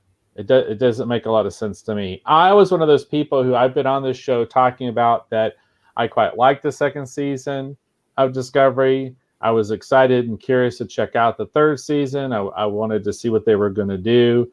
I found myself not enjoying Lower Decks. I pretty much hated Picard, but I was still looking forward to, hopefully checking out Discovery. But what I keep alluding to is this happened, actually, I think it was this last weekend or weekend before. I was trying to log in because I wanted to have maybe like some kind of a sporting event, some kind of live sporting event, just kind of playing in the background while I was working here in, Dave Beatty Studios, as it were, or Kirby Tees, or Retro Rugs North, or whatever the heck you want to call it. So I was doing some stuff here in the studio. And I was like, let me find something to put on. And I went to go in there and log into my CBS All Access, because that's my main thing I watch for live streaming stuff, was CBS All Access. I go to log in and I can't log in. Well, that's weird. Why isn't it? And they want me to reset my password for some reason. Okay. So I go to reset my password and it still takes me back to the same stupid login screen. Like it caught me in this infinite loop. And I'd say, okay, well, reset my password, and it takes me in to sign up for a new account. Well, I want to reset my password. No, you want to sign up for a new account. I want to reset my, no, you want to sign up for a new account. So I was like, you know what, forget it. So I canceled my account. Now, I have had my CBS All Access account since they started it. And all these tech problems got me to the point where I was like, you know what, I really don't need it. So I canceled it. So I will be sitting out Discovery Season 3. Basically out of protest, because I don't understand why it is that they, I told you I was having those issues, and I submitted that request to their email, whatever they had, where you could submit requests if you were having problems with the service. Not only did they not answer it, but I tried again, and it actually bounced back because there was no such email address. You know, I have there to you go. wonder. I just have to wonder if they understand internally how bad their service is, and that's why they did this. I just have to wonder if that's what it is. Like the people at Paramount are like, our service sucks. Let's just get a paycheck from Amazon because otherwise nobody's going to watch this thing. I kind of feel that way, Well, that kind of makes sense. And I think too, in all honesty, I think it could be too that they did just need the capital. Right. I mean, there's been a lot of talk about the fact that Star Trek used to be a very, very lucrative franchise, for CBS and Paramount. I mean, they used to sell the toys and the collectibles and all the little. I think it still is. I think because it's on Netflix, I think it still makes them a lot of money. But I don't think it makes them a lot of money on CBS All Access, quite frankly, because I don't think there's just I don't think they have that big of a subscription base. Well, I'm not talking about that. I'm talking about just from the collectible side, because on the collectible side, a lot of the companies that used to make a lot of those Star Trek stuff, they've stopped doing it. Yes. And that stuff seems like it's kind of becoming kind of rare. I like to go to Entertainment Earth. Again, they're not a sponsor. They don't pay for this. This is me just recommending them because I enjoy them. But I get a lot of my stuff from Entertainment Earth. And I would always go on there and I would hit the little Star Trek because it used to be on their main page. It was one of their main franchises that they had. I'd go on there and I'd click the little Star Trek link and it'd show me all the cool Star Trek stuff that was coming out. There isn't a Star Trek link on the main page anymore when I look at it on my phone. It's been moved. And then whenever I do a search for Star Trek, it's just like a lot of older stuff that's slowly going out of stock. And I don't see a lot of new things coming in. The only thing I see still seems like it's moving is there's a lot of interest still in the Eagle Moss collectibles of the ships and stuff. Like they're still selling those. It looks like the model kits are still kind of a thing. But there's for example, I remember that McFarlane Toys was excited when they got the Star Trek license, and they were going to do that Kirk action figure and the Picard action figure, and they were going to do the Discovery Phaser. Discovery Phaser never came out, and I haven't seen anyone really talk about review. Oh, that's shocking, Dave. That's shocking. Yeah, I mean, and like for example, like if I could have got a little version of the Discovery, when I was in love with the show at one point during season 2, I would have got one. I really wanted to get one of the Enterprise. Right. I think a lot of people actually like that Enterprise. Yeah. Even people that don't like the show. Like me. I like that Enterprise. I think they did a good job on that. I don't really care about the Discovery, honestly, but I think that version of the Enterprise is very cool. Well, and the thing I like, too, about the Discovery is it harkens back to Ralph McQuarrie's, design that at one point they were going to use in early versions that eventually became Star Trek the Motion Picture. That's the thing I kind of like about it is the weird, interesting connection between, Star Wars and Star Trek, because that's kind of what the Ralph McQuarrie version kind of represents, is an attempt to meld the two. But anyhow, I was, I was interested in getting some of these things, but they don't really make them, So I know there's got to be lost revenue on that side too, because I know that used to make them a lot of money. So I just feel like that I know there's a lot of fans of Discovery. I know there are some fans of Discovery, let me put it that way. I don't know if I would say a lot, Dave. Well, that's what I just said. So I know there are some, again, of which I was one of, for like a while, and who knows, maybe I would have liked, Discovery season 3. It's a shame they decided to kick me off their service, so I can't watch it. So, I personally just feel like it's unfortunate, because I was one of those people. Like I have a collection of phasers. When they would introduce like one of the one I regret not getting was actually the Star Trek 3 phaser.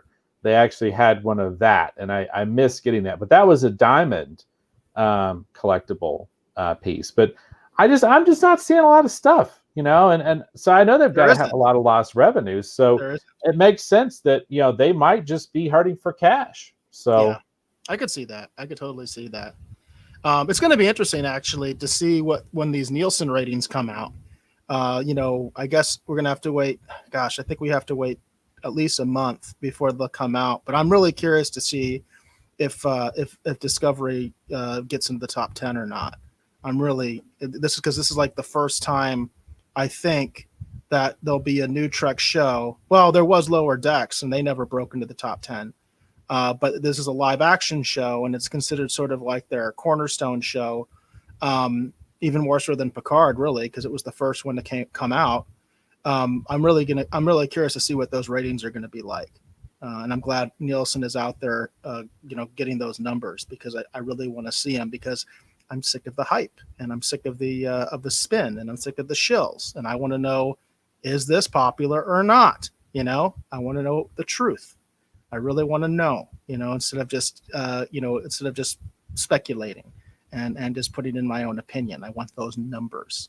Oh, one other thing though, did you know about the plot of Coming to America 2? Are you looking forward to this movie? I had heard that they had announced it. I haven't been following it too closely. It's just one of those things that when it eventually came out, I probably would have watched it because I like stuff that Eddie Murphy's in. But I haven't followed it too closely. So, are you a fan of the original? Are you a fan of Coming to America?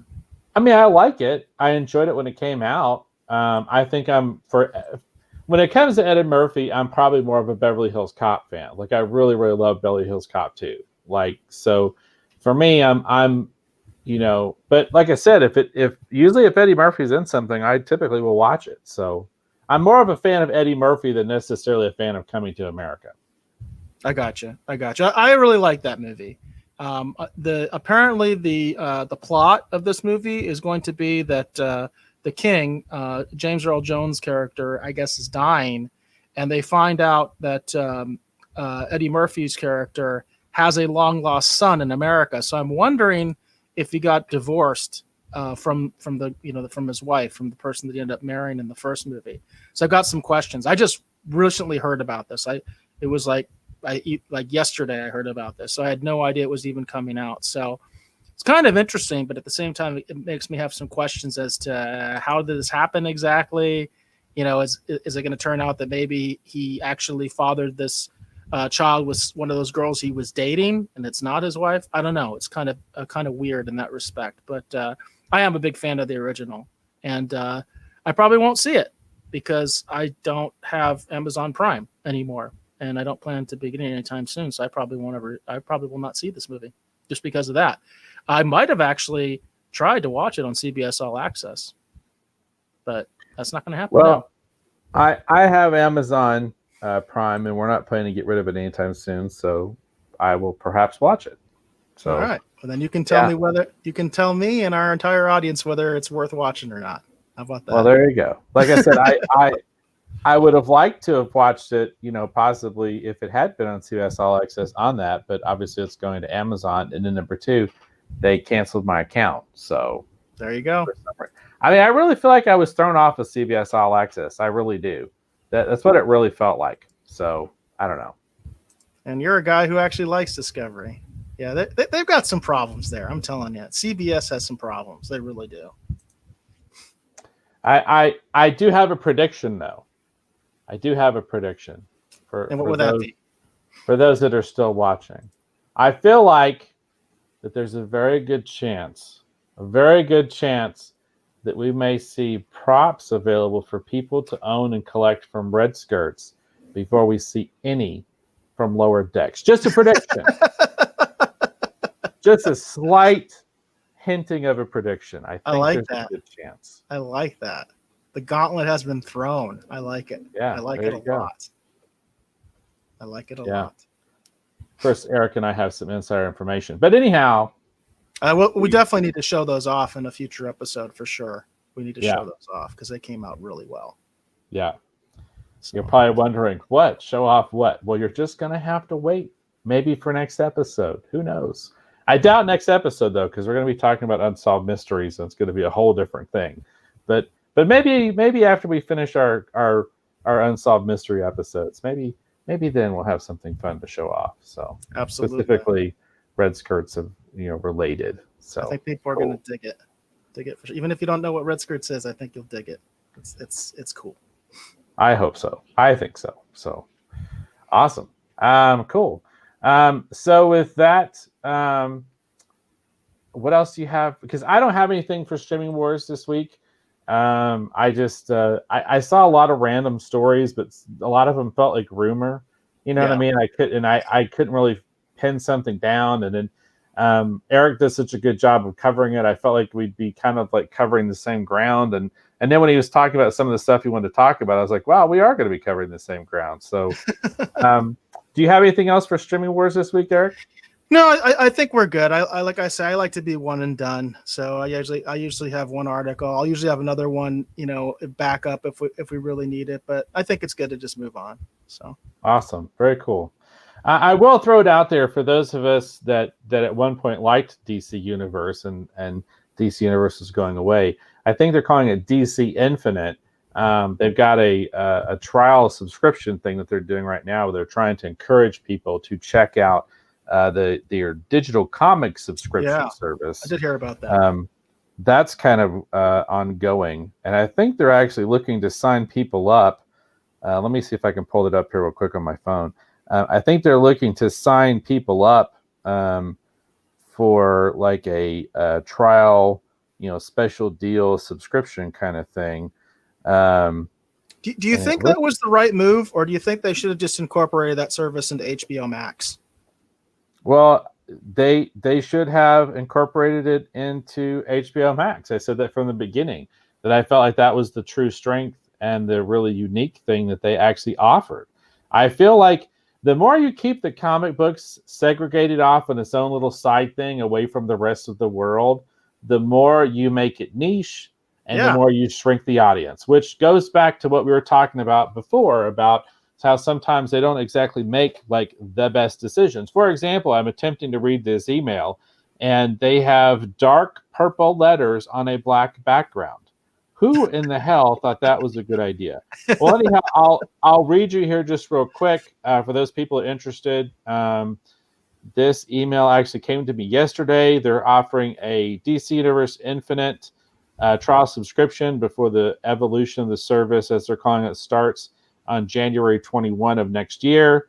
There's going to give you a DC shop voucher where maybe you can buy some of the DC collectibles they used to make themselves until they shutter that division and it all goes away. They say enjoy DCU benefits like video and comic content until January 20th, which basically means they take everything away and go to HBO Max. And then they also say be part of the evolution when DC Universe officially becomes DC Universe Infinite. And they don't really have much else information. And it also doesn't tell me how much it costs. So this is a horrible pitch. So we're not going to talk about that anymore because that seems like a really unfortunate way to pitch the launch of a service because I don't understand what it's going to cost. And everything they're telling me is a perk for signing up, like, the exclusive DC collectibles and the shows. All that stuff's going to be going away soon. So why are they pitching that if they're just that doesn't make any sense. So I apologize for wasting every time with that because I feel like that was a waste of time. But maybe not check out DC Infinite after all. Anyhow, I really think it's a bonehead move not putting it with HBO Max. I think that's just stupid, and it goes back to what we were talking about earlier in the state of comic books. It's just a bonehead move. I don't know why they do that. DC makes some weird decisions like that. I think that would give HBO Max a kind of like an edge, you know what I mean, over everybody else because they would be offering content that nobody else is offering, but whatever. They're not going to listen to me, obviously.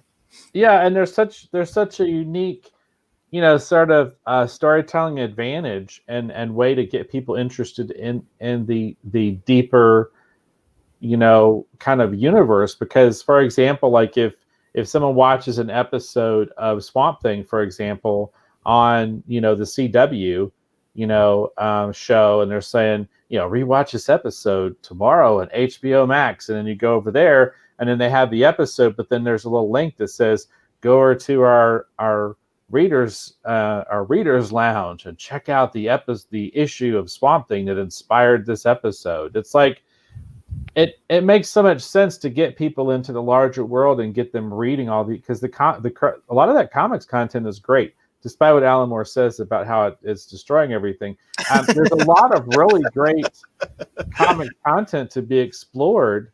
and a larger tapestry of a universe to become immersed in. And that's the thing. I can't believe that they didn't try to find a way to merge those services a little bit better, so that they could really, that's a different way that they could get people invested in the universe and long play out, kind of like what Marvel did with their movies. Like, they could use their comics content and their comics library available if it was on HBO Max, kind of do a similar thing by just saying, you just watched, the 1989 Batman movie, check out this awesome series that came out afterwards, by the same screenwriter that wrote the film. Yeah. I mean, like, because there was those three issues that Dennis Cohen drew that what's his name? I can't remember. I actually wrote right after the '89 movie. I mean, it's there's all this really awesome stuff that people could explore and realize, wow, I like comics. This is fun, and maybe they might buy a trade paperback, or maybe they might buy an omnibus, or maybe they might go to a convention and get a signature from this person. It's like, I hadn't read comics in a lot of time, and I was watching stuff on the HBO Max, and they recommend this thing, and I read all these books, and they're awesome. I just want to say thank you, for doing what you do. So, it just seems really short-sighted. But I couldn't agree with you more. I just think it's a boneheaded move. I think they totally should have just incorporated. They should just incorporate everything that was on DC Universe should just be incorporated into HBO Max. They should have already done it. It's a no-brainer to me. I don't know why they're not doing it, but Warner Brothers does weird things. So that they do. That they do. All right. So are we good to go ahead and get into our main topic for this evening? All right, let's do it. All right. Very cool. All right. So for tonight's Rogues Retrospective, we're going to be talking about The Bride of Frankenstein. So I'm going to read us just a little bit of quick information here. It's available to everyone on IMDb. But anyhow, The Bride of Frankenstein came out in 1935. We'll read a little summary they've got here. We'll talk about the cast just briefly. This is Mary Shelley reveals the main characters of her novel survive. Dr. Frankenstein, goaded by an even matter scientist, builds his monster a mate. This was directed by James Whale. The writers, Mary Shelley is credited in a kind of unusual way by saying suggested by the original story written in 1816.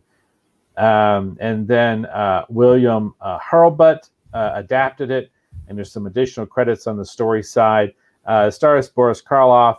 Obviously, you can tell by the poster, he was the big sale here. He was the big draw.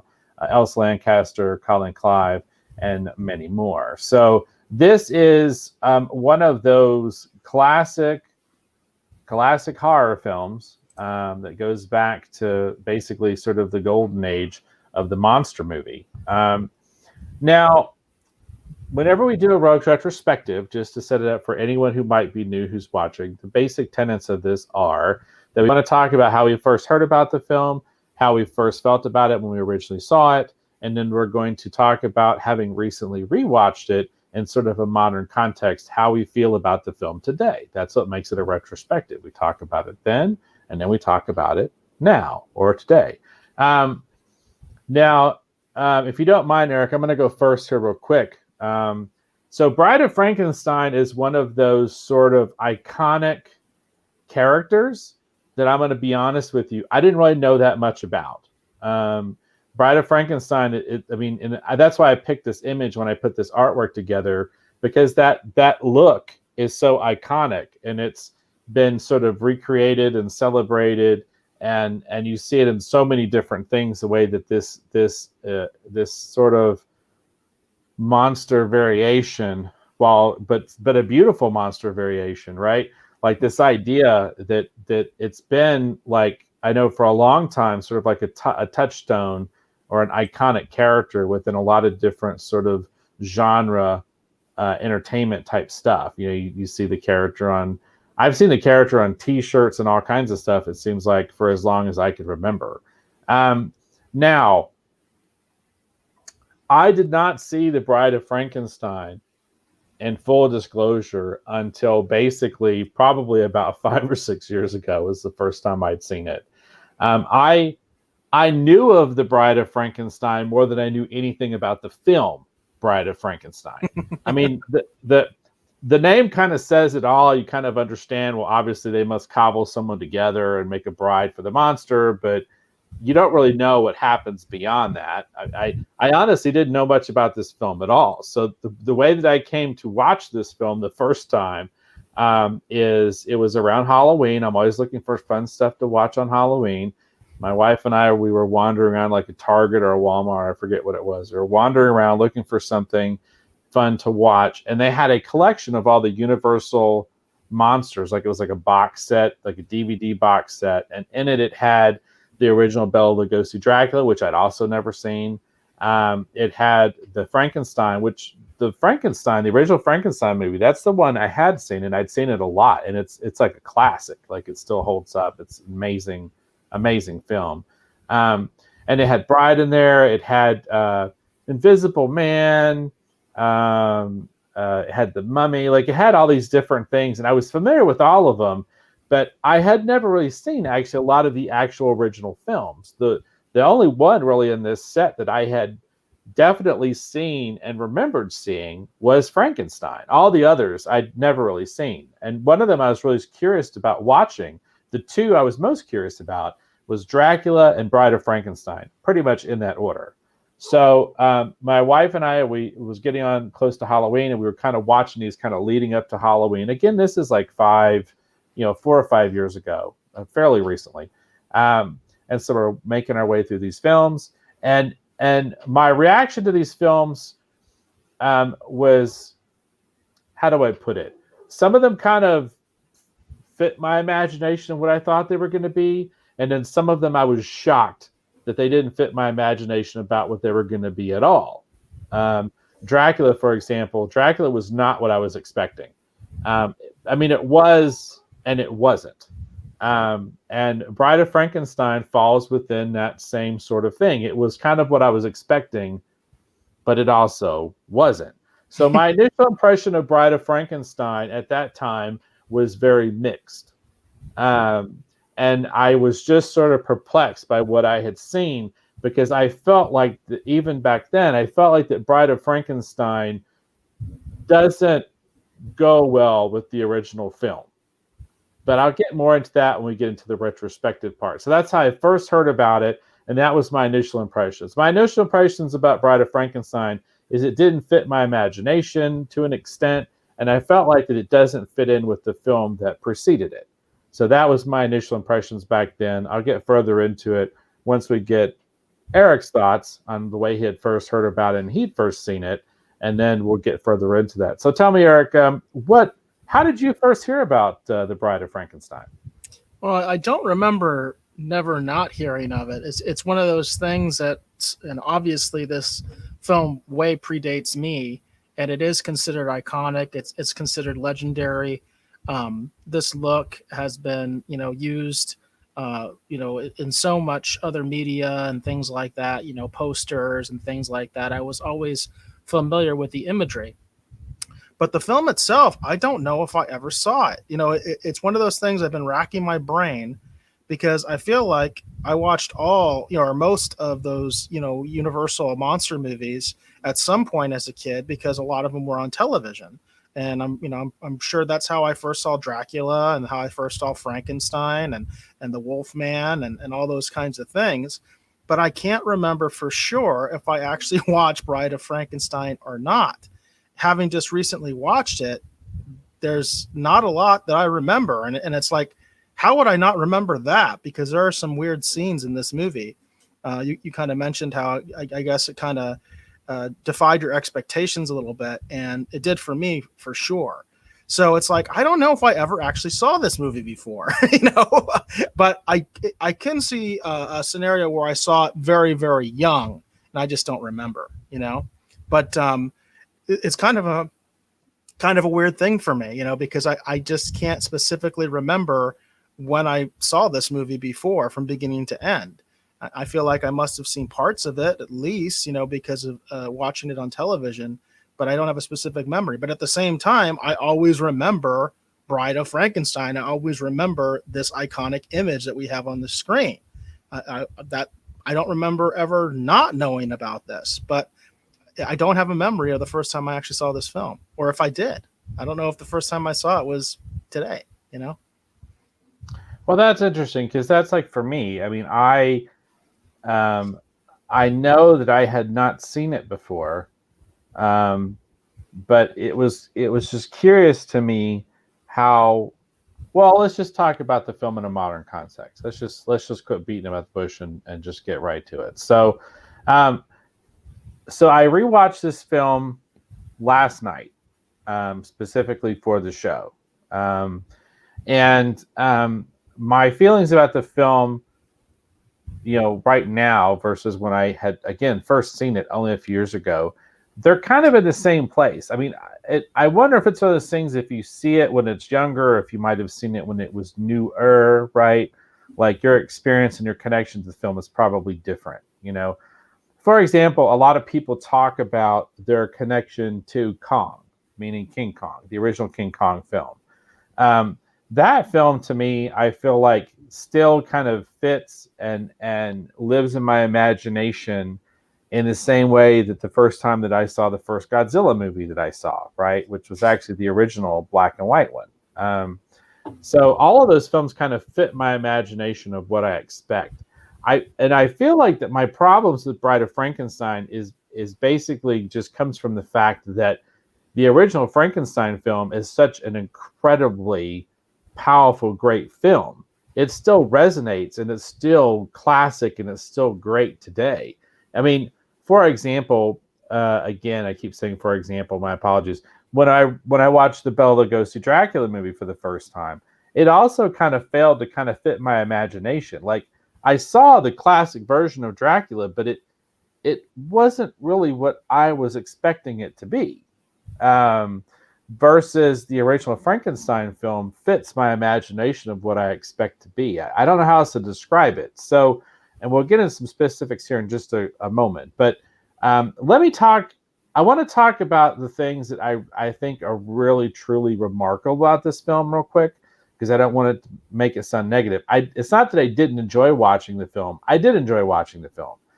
But there was just some things I found kind of weirdly off-putting when you think about it in context of the original Frankenstein. Now, but here's the things that are absolutely unbelievably amazing. The set design and the cinematography in this thing are beautiful. Like they're beyond beautiful. Like and Tim Burton is a fan of a lot of these classic movies. And you definitely in Bride of Frankenstein, you can see that because there were setups and shots that I was like going, wow, he almost recreated this entire scene, in Batman Returns. Like, I mean, it's like you could see where he was pulling inspiration from, in particular, this film. And this film is so beautifully shot. The actors do a great job. I have a few issues with little over the top things here and there, but we're going to get to that in a moment. But a lot of the actors do a great job. But the cinematography and the set design, the art direction of this movie is absolutely impeccable. I think that's why, for example, this image we have here on the screen of the bride, I think that's why it lasts, is because the art direction and the cinematography on this film is absolutely breathtakingly beautiful at times. I mean, it's stunning how well shot this film is. So that's, I think, part of the classic nature of this film and why it lasts. So those are the things I celebrate that I think that totally make it worth seeing. Beyond the fact that if you've never really seen it, you should see it because it's a classic, horror movie. But tell me, Eric, let's talk about the things that you like. What were the things that you liked about Bride of Frankenstein? There's a lot. I think there's a lot to like. You kind of went over the fact of just how well it's shot and just the sort of the set pieces and just how good it kind of looks. And I'm also kind of impressed by the fact that I watched this on Peacock and the transfer was really, really good. It felt like a very high quality transfer of this film. It looked very crisp. It didn't have that very aged, that very aged look that so many old films have, because the prints are, that they're based on, are in such bad condition. Or you're looking at something like, it looks like it was made on videotape or something like that. They did a really good job, in my opinion, with the Peacock, with the transfer that they used for their version, because that's where I saw it, was on Peacock. And I think they did a great job. It's very crisp. It looks really good. It's especially for a black and white film, and being as old as it is. I mean, this film was made in 1935, and I think it still pops. Of course, I don't think you can. I mean, you can't talk about this movie without talking about Boris Karloff's portrayal of the monster, and what an interesting portrayal it is, an iconic portrayal it is of Frankenstein's monster. There's a lot that I liked about this. Honestly, there was some stuff that I thought was weird. It was a little off-putting to me. That I was just like, I don't quite understand where they were going with this. One of the things that's a little confusing for me is I've read the book and I've seen at least 2 other film adaptions of the book. And in a lot of ways, I feel like those other adaptions are much more crisp in my mind than these older films. And I kind of get confused, and then I also get confused about what I remember from the book. And I haven't read the book in a long time. So sometimes I'm kind of like, did I see that in this, or did I see that in a different version? Or, because I also think about the different ways these particular things have been portrayed in other versions of it. It kind of gets confused in my head as far as which version I'm really thinking of. But having just recently watched this film, obviously, I actually watched it earlier today. I think the biggest moment for me, and I do remember this from the book, and I remember it from other adaptations, I really love the whole thing about the blind man. I really like that. I've always liked that part of the Frankenstein monster story. And I really feel like Karloff, and also the actor that played the blind man, did a great job with that entire sequence. I really believed it. I really liked it. I thought it was quite touching and makes the story very tragic. Well, I think when it comes to this film in particular, I think the big moment for me is the reveal of the bride. That's going to be the big kind of iconic moment for me from this film. So just briefly, because this is a classic film, so nothing I'm going to say is really going to affect this film's legacy by any stretch of the imagination. But let me just talk about a few of the things that I found off-putting and weird. So I don't understand what's up with the lady who's like super over at the top from the very beginning. Like, I remember her character from the other Frankenstein movie. And I'll be honest with you, I was shocked to realize this was directed by the same guy, because I felt like that maybe this film was directed by someone else. Because tonally, this movie is all over the place. Like it's like and the score doesn't help at times. I probably get burned to effigy for this, but the score at times doesn't, in my mind, really help, because let me put it that's not true. The score does its job too well. When the film is trying to be funny, it wants to be slapstick funny, right? And then the Frankenstein monster throws someone to their death. And you're like, what? And that was my problem with The Bride of Frankenstein as a film. Tonally, it's too extreme. And then when I think back, and I'm going to rewatch the original Frankenstein just to make sure, and I'll comment on this at some point when I get a chance to on the show, but I don't remember the original. Like, the original Frankenstein movie has some funny moments in it, but for the most part, it takes the content and it plays it pretty straight. You know what I mean? It doesn't. It takes liberties, but it doesn't play something for a guffaw laugh. It just lets the moment play out, right? And then you, as a viewer, you interact with it however you want. Whereas with this one, when the lady's over the top comedic and the music's like dun dun dun, like they really it's too much. It's like, well, that feels forced, right? It feels like you're wanting me to think that's funny, but I don't think that's funny because I don't feel like it fits in a Frankenstein movie. And that was kind of my thing with this movie, that when I originally saw it and the way I feel about it today is kind of the same. I feel like there's some really strange choices in terms of tone. I don't have any issues with the story. I don't have any, like, a lot of issues with the acting beyond the one lady who was just way over the top. I mean, just way, like, she's more over the top than she was in the last movie. She's like the gypsy lady, right? Like, and she's just screeching and screaming most of the time. I'm just like, wow, what is that all about? Why didn't someone tell her, to use the friends with the little hands as the levels? Like, maybe take it down a little bit. It's just, I found it really weirdly off-putting. And especially when I look at it from the standpoint of craftsmanship, again, the art direction, the cinematography, so beautiful. I mean, just breathtakingly beautiful how well shot this film is, and the art direction. And I agree with you, Eric. The transfer that's available on the Peacock is absolutely just amazing. I mean, I can't recommend people watch this on the Peacock enough. I mean, it's just, the transfer is incredible. Yeah, I was very impressed by that. Yeah, it's amazing. And that's the thing. As a horror icon, right, as a classic movie, it's worth watching. But I'm wondering how many people might revisit it and, like me, kind of be like, that seemed a little over the top. And then they do it again. What is going on? Why do they keep doing this? That's not what? Like, that was my reaction with the film. Now, was that kind of your thing too? Like, did you find the gypsy lady was throwing the movie off for you, or is that just me? I had a completely different reaction to that. I actually was looking at that and saying, you know what? That's what a lot of these modern horror people are emulating.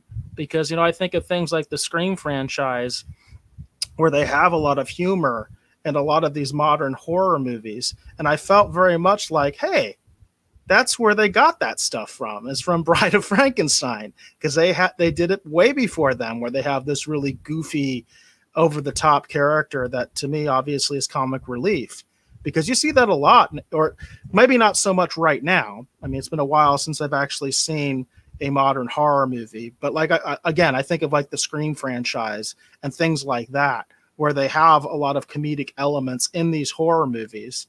And I feel like, in a lot of ways, they were influenced by this. That's how I took it. Well, that's an interesting perspective. I would not have looked at it that way. I can see what you're saying, and it's an interesting observation to have. But for me, like I said, I just found it to be just oddly off-putting, because I felt like that when you look at it in context with the film that came before, the original Frankenstein, I don't feel like that they kind of fit together. And I think that's what our narrative device at the beginning of the film is supposed to do, is sort of like, let's set a different tone, and then you kind of go into the film. Because it felt to me like the humor elements that exist in the original Frankenstein film, they're not as forced as these are, in my personal opinion. So, but that was kind of that's just kind of my thoughts. Those are just my personal opinion in regards to the film. Those are the things I found kind of, like I said, kind of off-putting at times. Overall, this is a classic, movie, especially for horror. Here we are in October, working up towards Halloween. If you're looking for something interesting to watch and you've never seen the original Bride of Frankenstein, I personally can't recommend it enough on the cinematography and the art direction alone. I mean, the art direction and the cinematography in this film is breathtakingly beautiful. And especially if you're a Tim Burton fan, I think you definitely owe it to yourself to see this film, because I feel like that you can see where he's taken a lot of inspiration from this. And weirdly, too, I feel like some of this inspiration, I feel like Danny DeVito might have, like, I feel like Tim Burton might have been like, watch Bride of Frankenstein and think about your portrayal of the Penguin. Like, I feel like that's how they were trying, because I feel like this was the film that they gave Danny DeVito, and they went, we want some comedy, but we want to kind of play it straight at times. Watch this and see if this gives you any ideas for how to balance between the two, because I feel like that you could see that.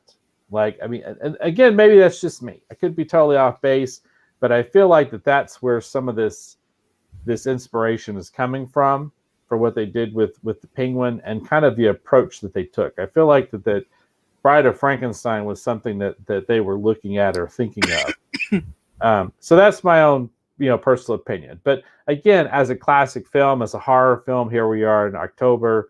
I think it's definitely worth visiting and watching, especially because you can see on the Peacock. You sit through some ads here and there. It's a beautiful transfer. I mean, I think it's a beautiful transfer. So you can definitely, again, you can watch it. It's not going to cost you anything except some time. And I think this time would be well spent. So I would personally recommend it. Eric, would you recommend? Do you think that this film is worth checking out for people who haven't seen it before, Bride of Frankenstein? Well, I think most people are familiar with the story of Frankenstein, even if they haven't read the book, even if they haven't seen it in the movies, they're probably at least familiar with the story.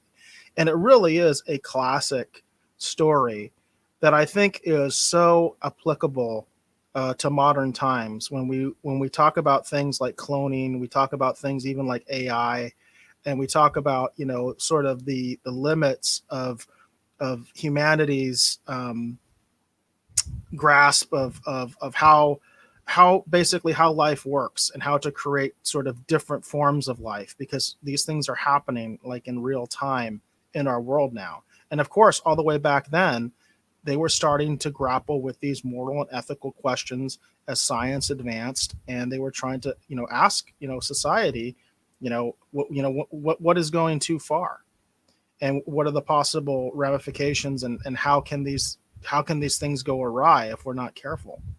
And I think it really applies to the modern age, and what a lot of the things that we're grappling with today.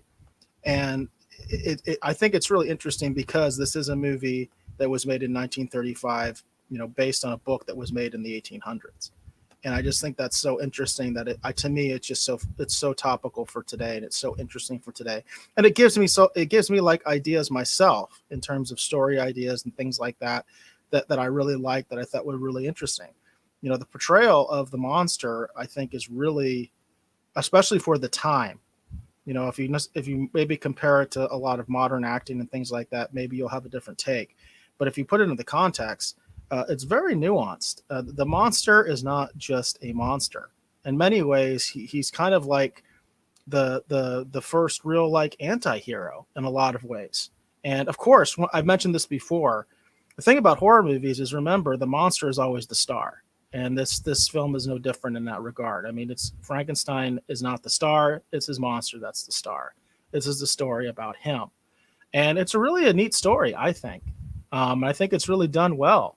Even by modern standards and all that kind of stuff, I think it's really done well. And again, it's very topical for today. So I actually really enjoyed it, and I totally get why Boris Karloff is considered such an icon. And it is kind of interesting, the fact that it's called Bride of Frankenstein, but it's really not about her at all. And she's barely in the movie. It's really about Frankenstein's monster. Yes, and that's very true. I mean, without getting a bunch of spoilers about the film. I mean, we've talked about it in generalities with a little bit of specifics, but yeah, the character of the Bride of Frankenstein is barely in the film. Which that did surprise me. I think I had heard that before, because I remember I was thinking that as the movie was going on, but it is kind of shocking how little screen time she has, especially considering how iconic she is. Because I remember this image. Like I said, I don't remember not remembering this image. I've always known this image. Yeah, it's interesting. Again, like I said, for me, the thing I'm most surprised at is sort of like the impact that sort of the Bride has, when you look at the amount of screen time that the character actually has and what she does. You Sure. know, it's amazing the longevity of this character, contextually, with what she actually represents in the film beyond being sort of the namesake of the film.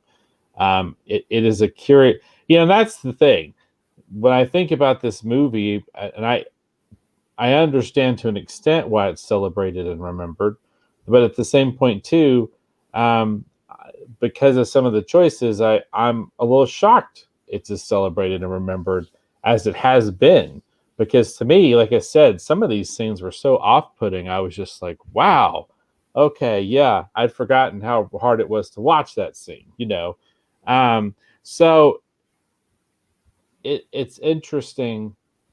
It's very, very interesting. But it's curious too, Eric, how you say that, for you when you were watching it, you're thinking, oh, okay, well, that's why they thought they could do this, or that's why they thought they could do that. And how that you could see that some of the more, at least compared to this film anyway, contemporary approaches to horror might be borrowing elements and inspiration from this film. I hadn't quite thought of that. But it is interesting because one of my favorite horror movies still to this day is actually Fright Night. I've talked about that often actually on the show when we get around Halloween, that Fright Night is my favorite horror movie. And Fright Night is a precarious balance between, gut punching,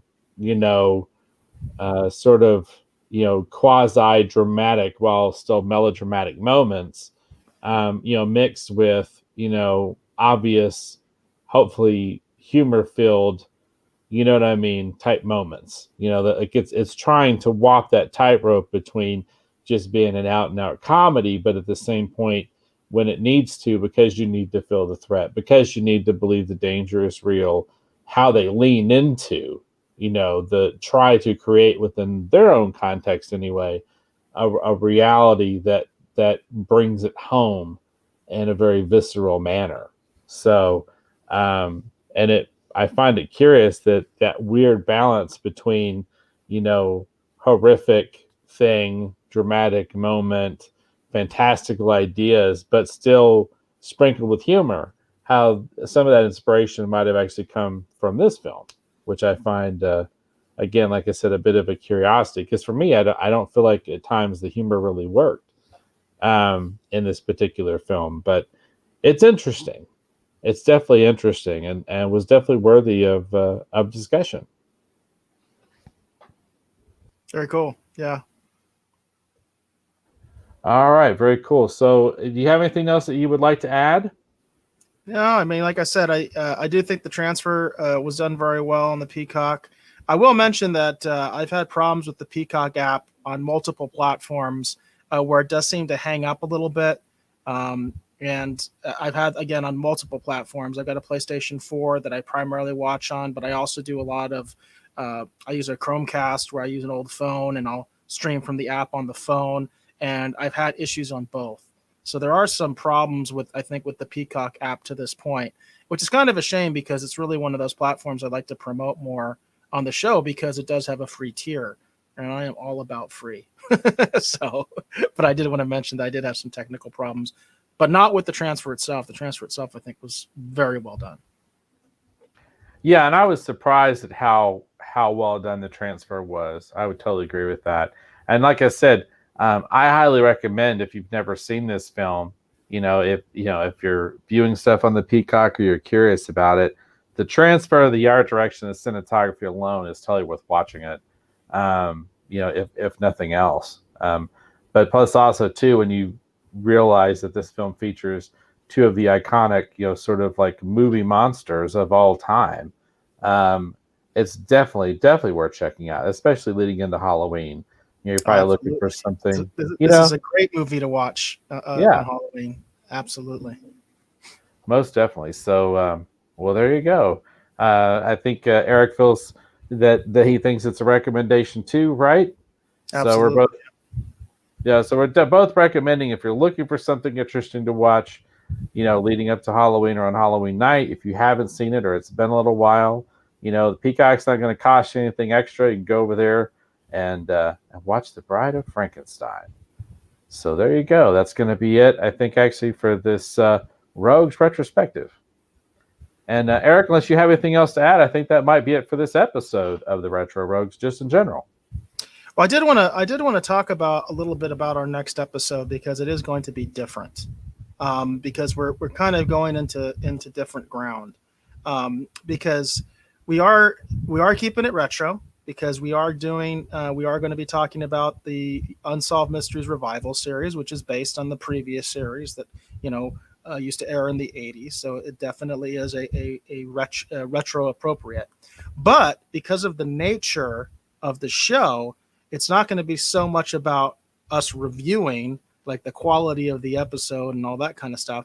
We're really going to be looking at these mysteries, and we want to talk about them. And I'm hoping that the Rogues Gallery is going to be very active on our next episode, our next two episodes, and give us some ideas of theories and things like that. So you kind of have some homework, you know what I mean? It's like we'll do our best, even if you haven't seen the episodes, to explain, what happened, what the mystery is. But if you have the opportunity, I would say definitely go ahead and do what we're going to do. And on Monday, go ahead and binge watch these Unsolved Mystery episodes, because we're not going to be able to choose which episodes we're doing until probably the earliest would be Tuesday, I would imagine. And that's assuming that Dave and I are able to watch all of the episodes, prior to then. So we may be deciding the day of which episodes. In fact, Dave and I have to talk off the air a little bit about that. But it's going to be kind of different. And I'm kind of looking forward to it. I think it's going to be interesting. It's very, I think, Halloween, season appropriate. And we're going to get into it. And I think it's going to be an interesting episode. 2 episodes, actually. Yeah, and I totally agree. I think it's going to be an interesting sort of diversion from our normal approach to things. But then secondly, too, I think it's hopefully stuff that people would find very interesting, too, and also worthy of discussion. So very cool. Yeah, I'm hoping that it lives up to the first half of the season, because I thought there were some very intriguing mysteries there. So hopefully we'll have some good stuff. Very cool. Awesome. So if that's it, I guess we'll go ahead and we are going to just set up our outro here real quick. So I want to thank you for helping watching or listening to this episode of Retro Rogues Live. Again, my name is Dave Beatty. I have been one of your hosts. If you want to see what I'm up to these days, you can check it out over at kirbytees.com. Got a lot of fun, interesting designs over there, whether you're looking for a mask, whether you're looking for a t-shirt. Definitely go over and check out what we have going on over there at kirbytees.com. That's KIRBYTS.com. And if you're feel like you want to, please support what we're doing here at the Retro Rogues Live. Consider picking up a Retro Rogues Live t-shirt and show your support. And for the show, we would greatly appreciate that if you feel so inclined.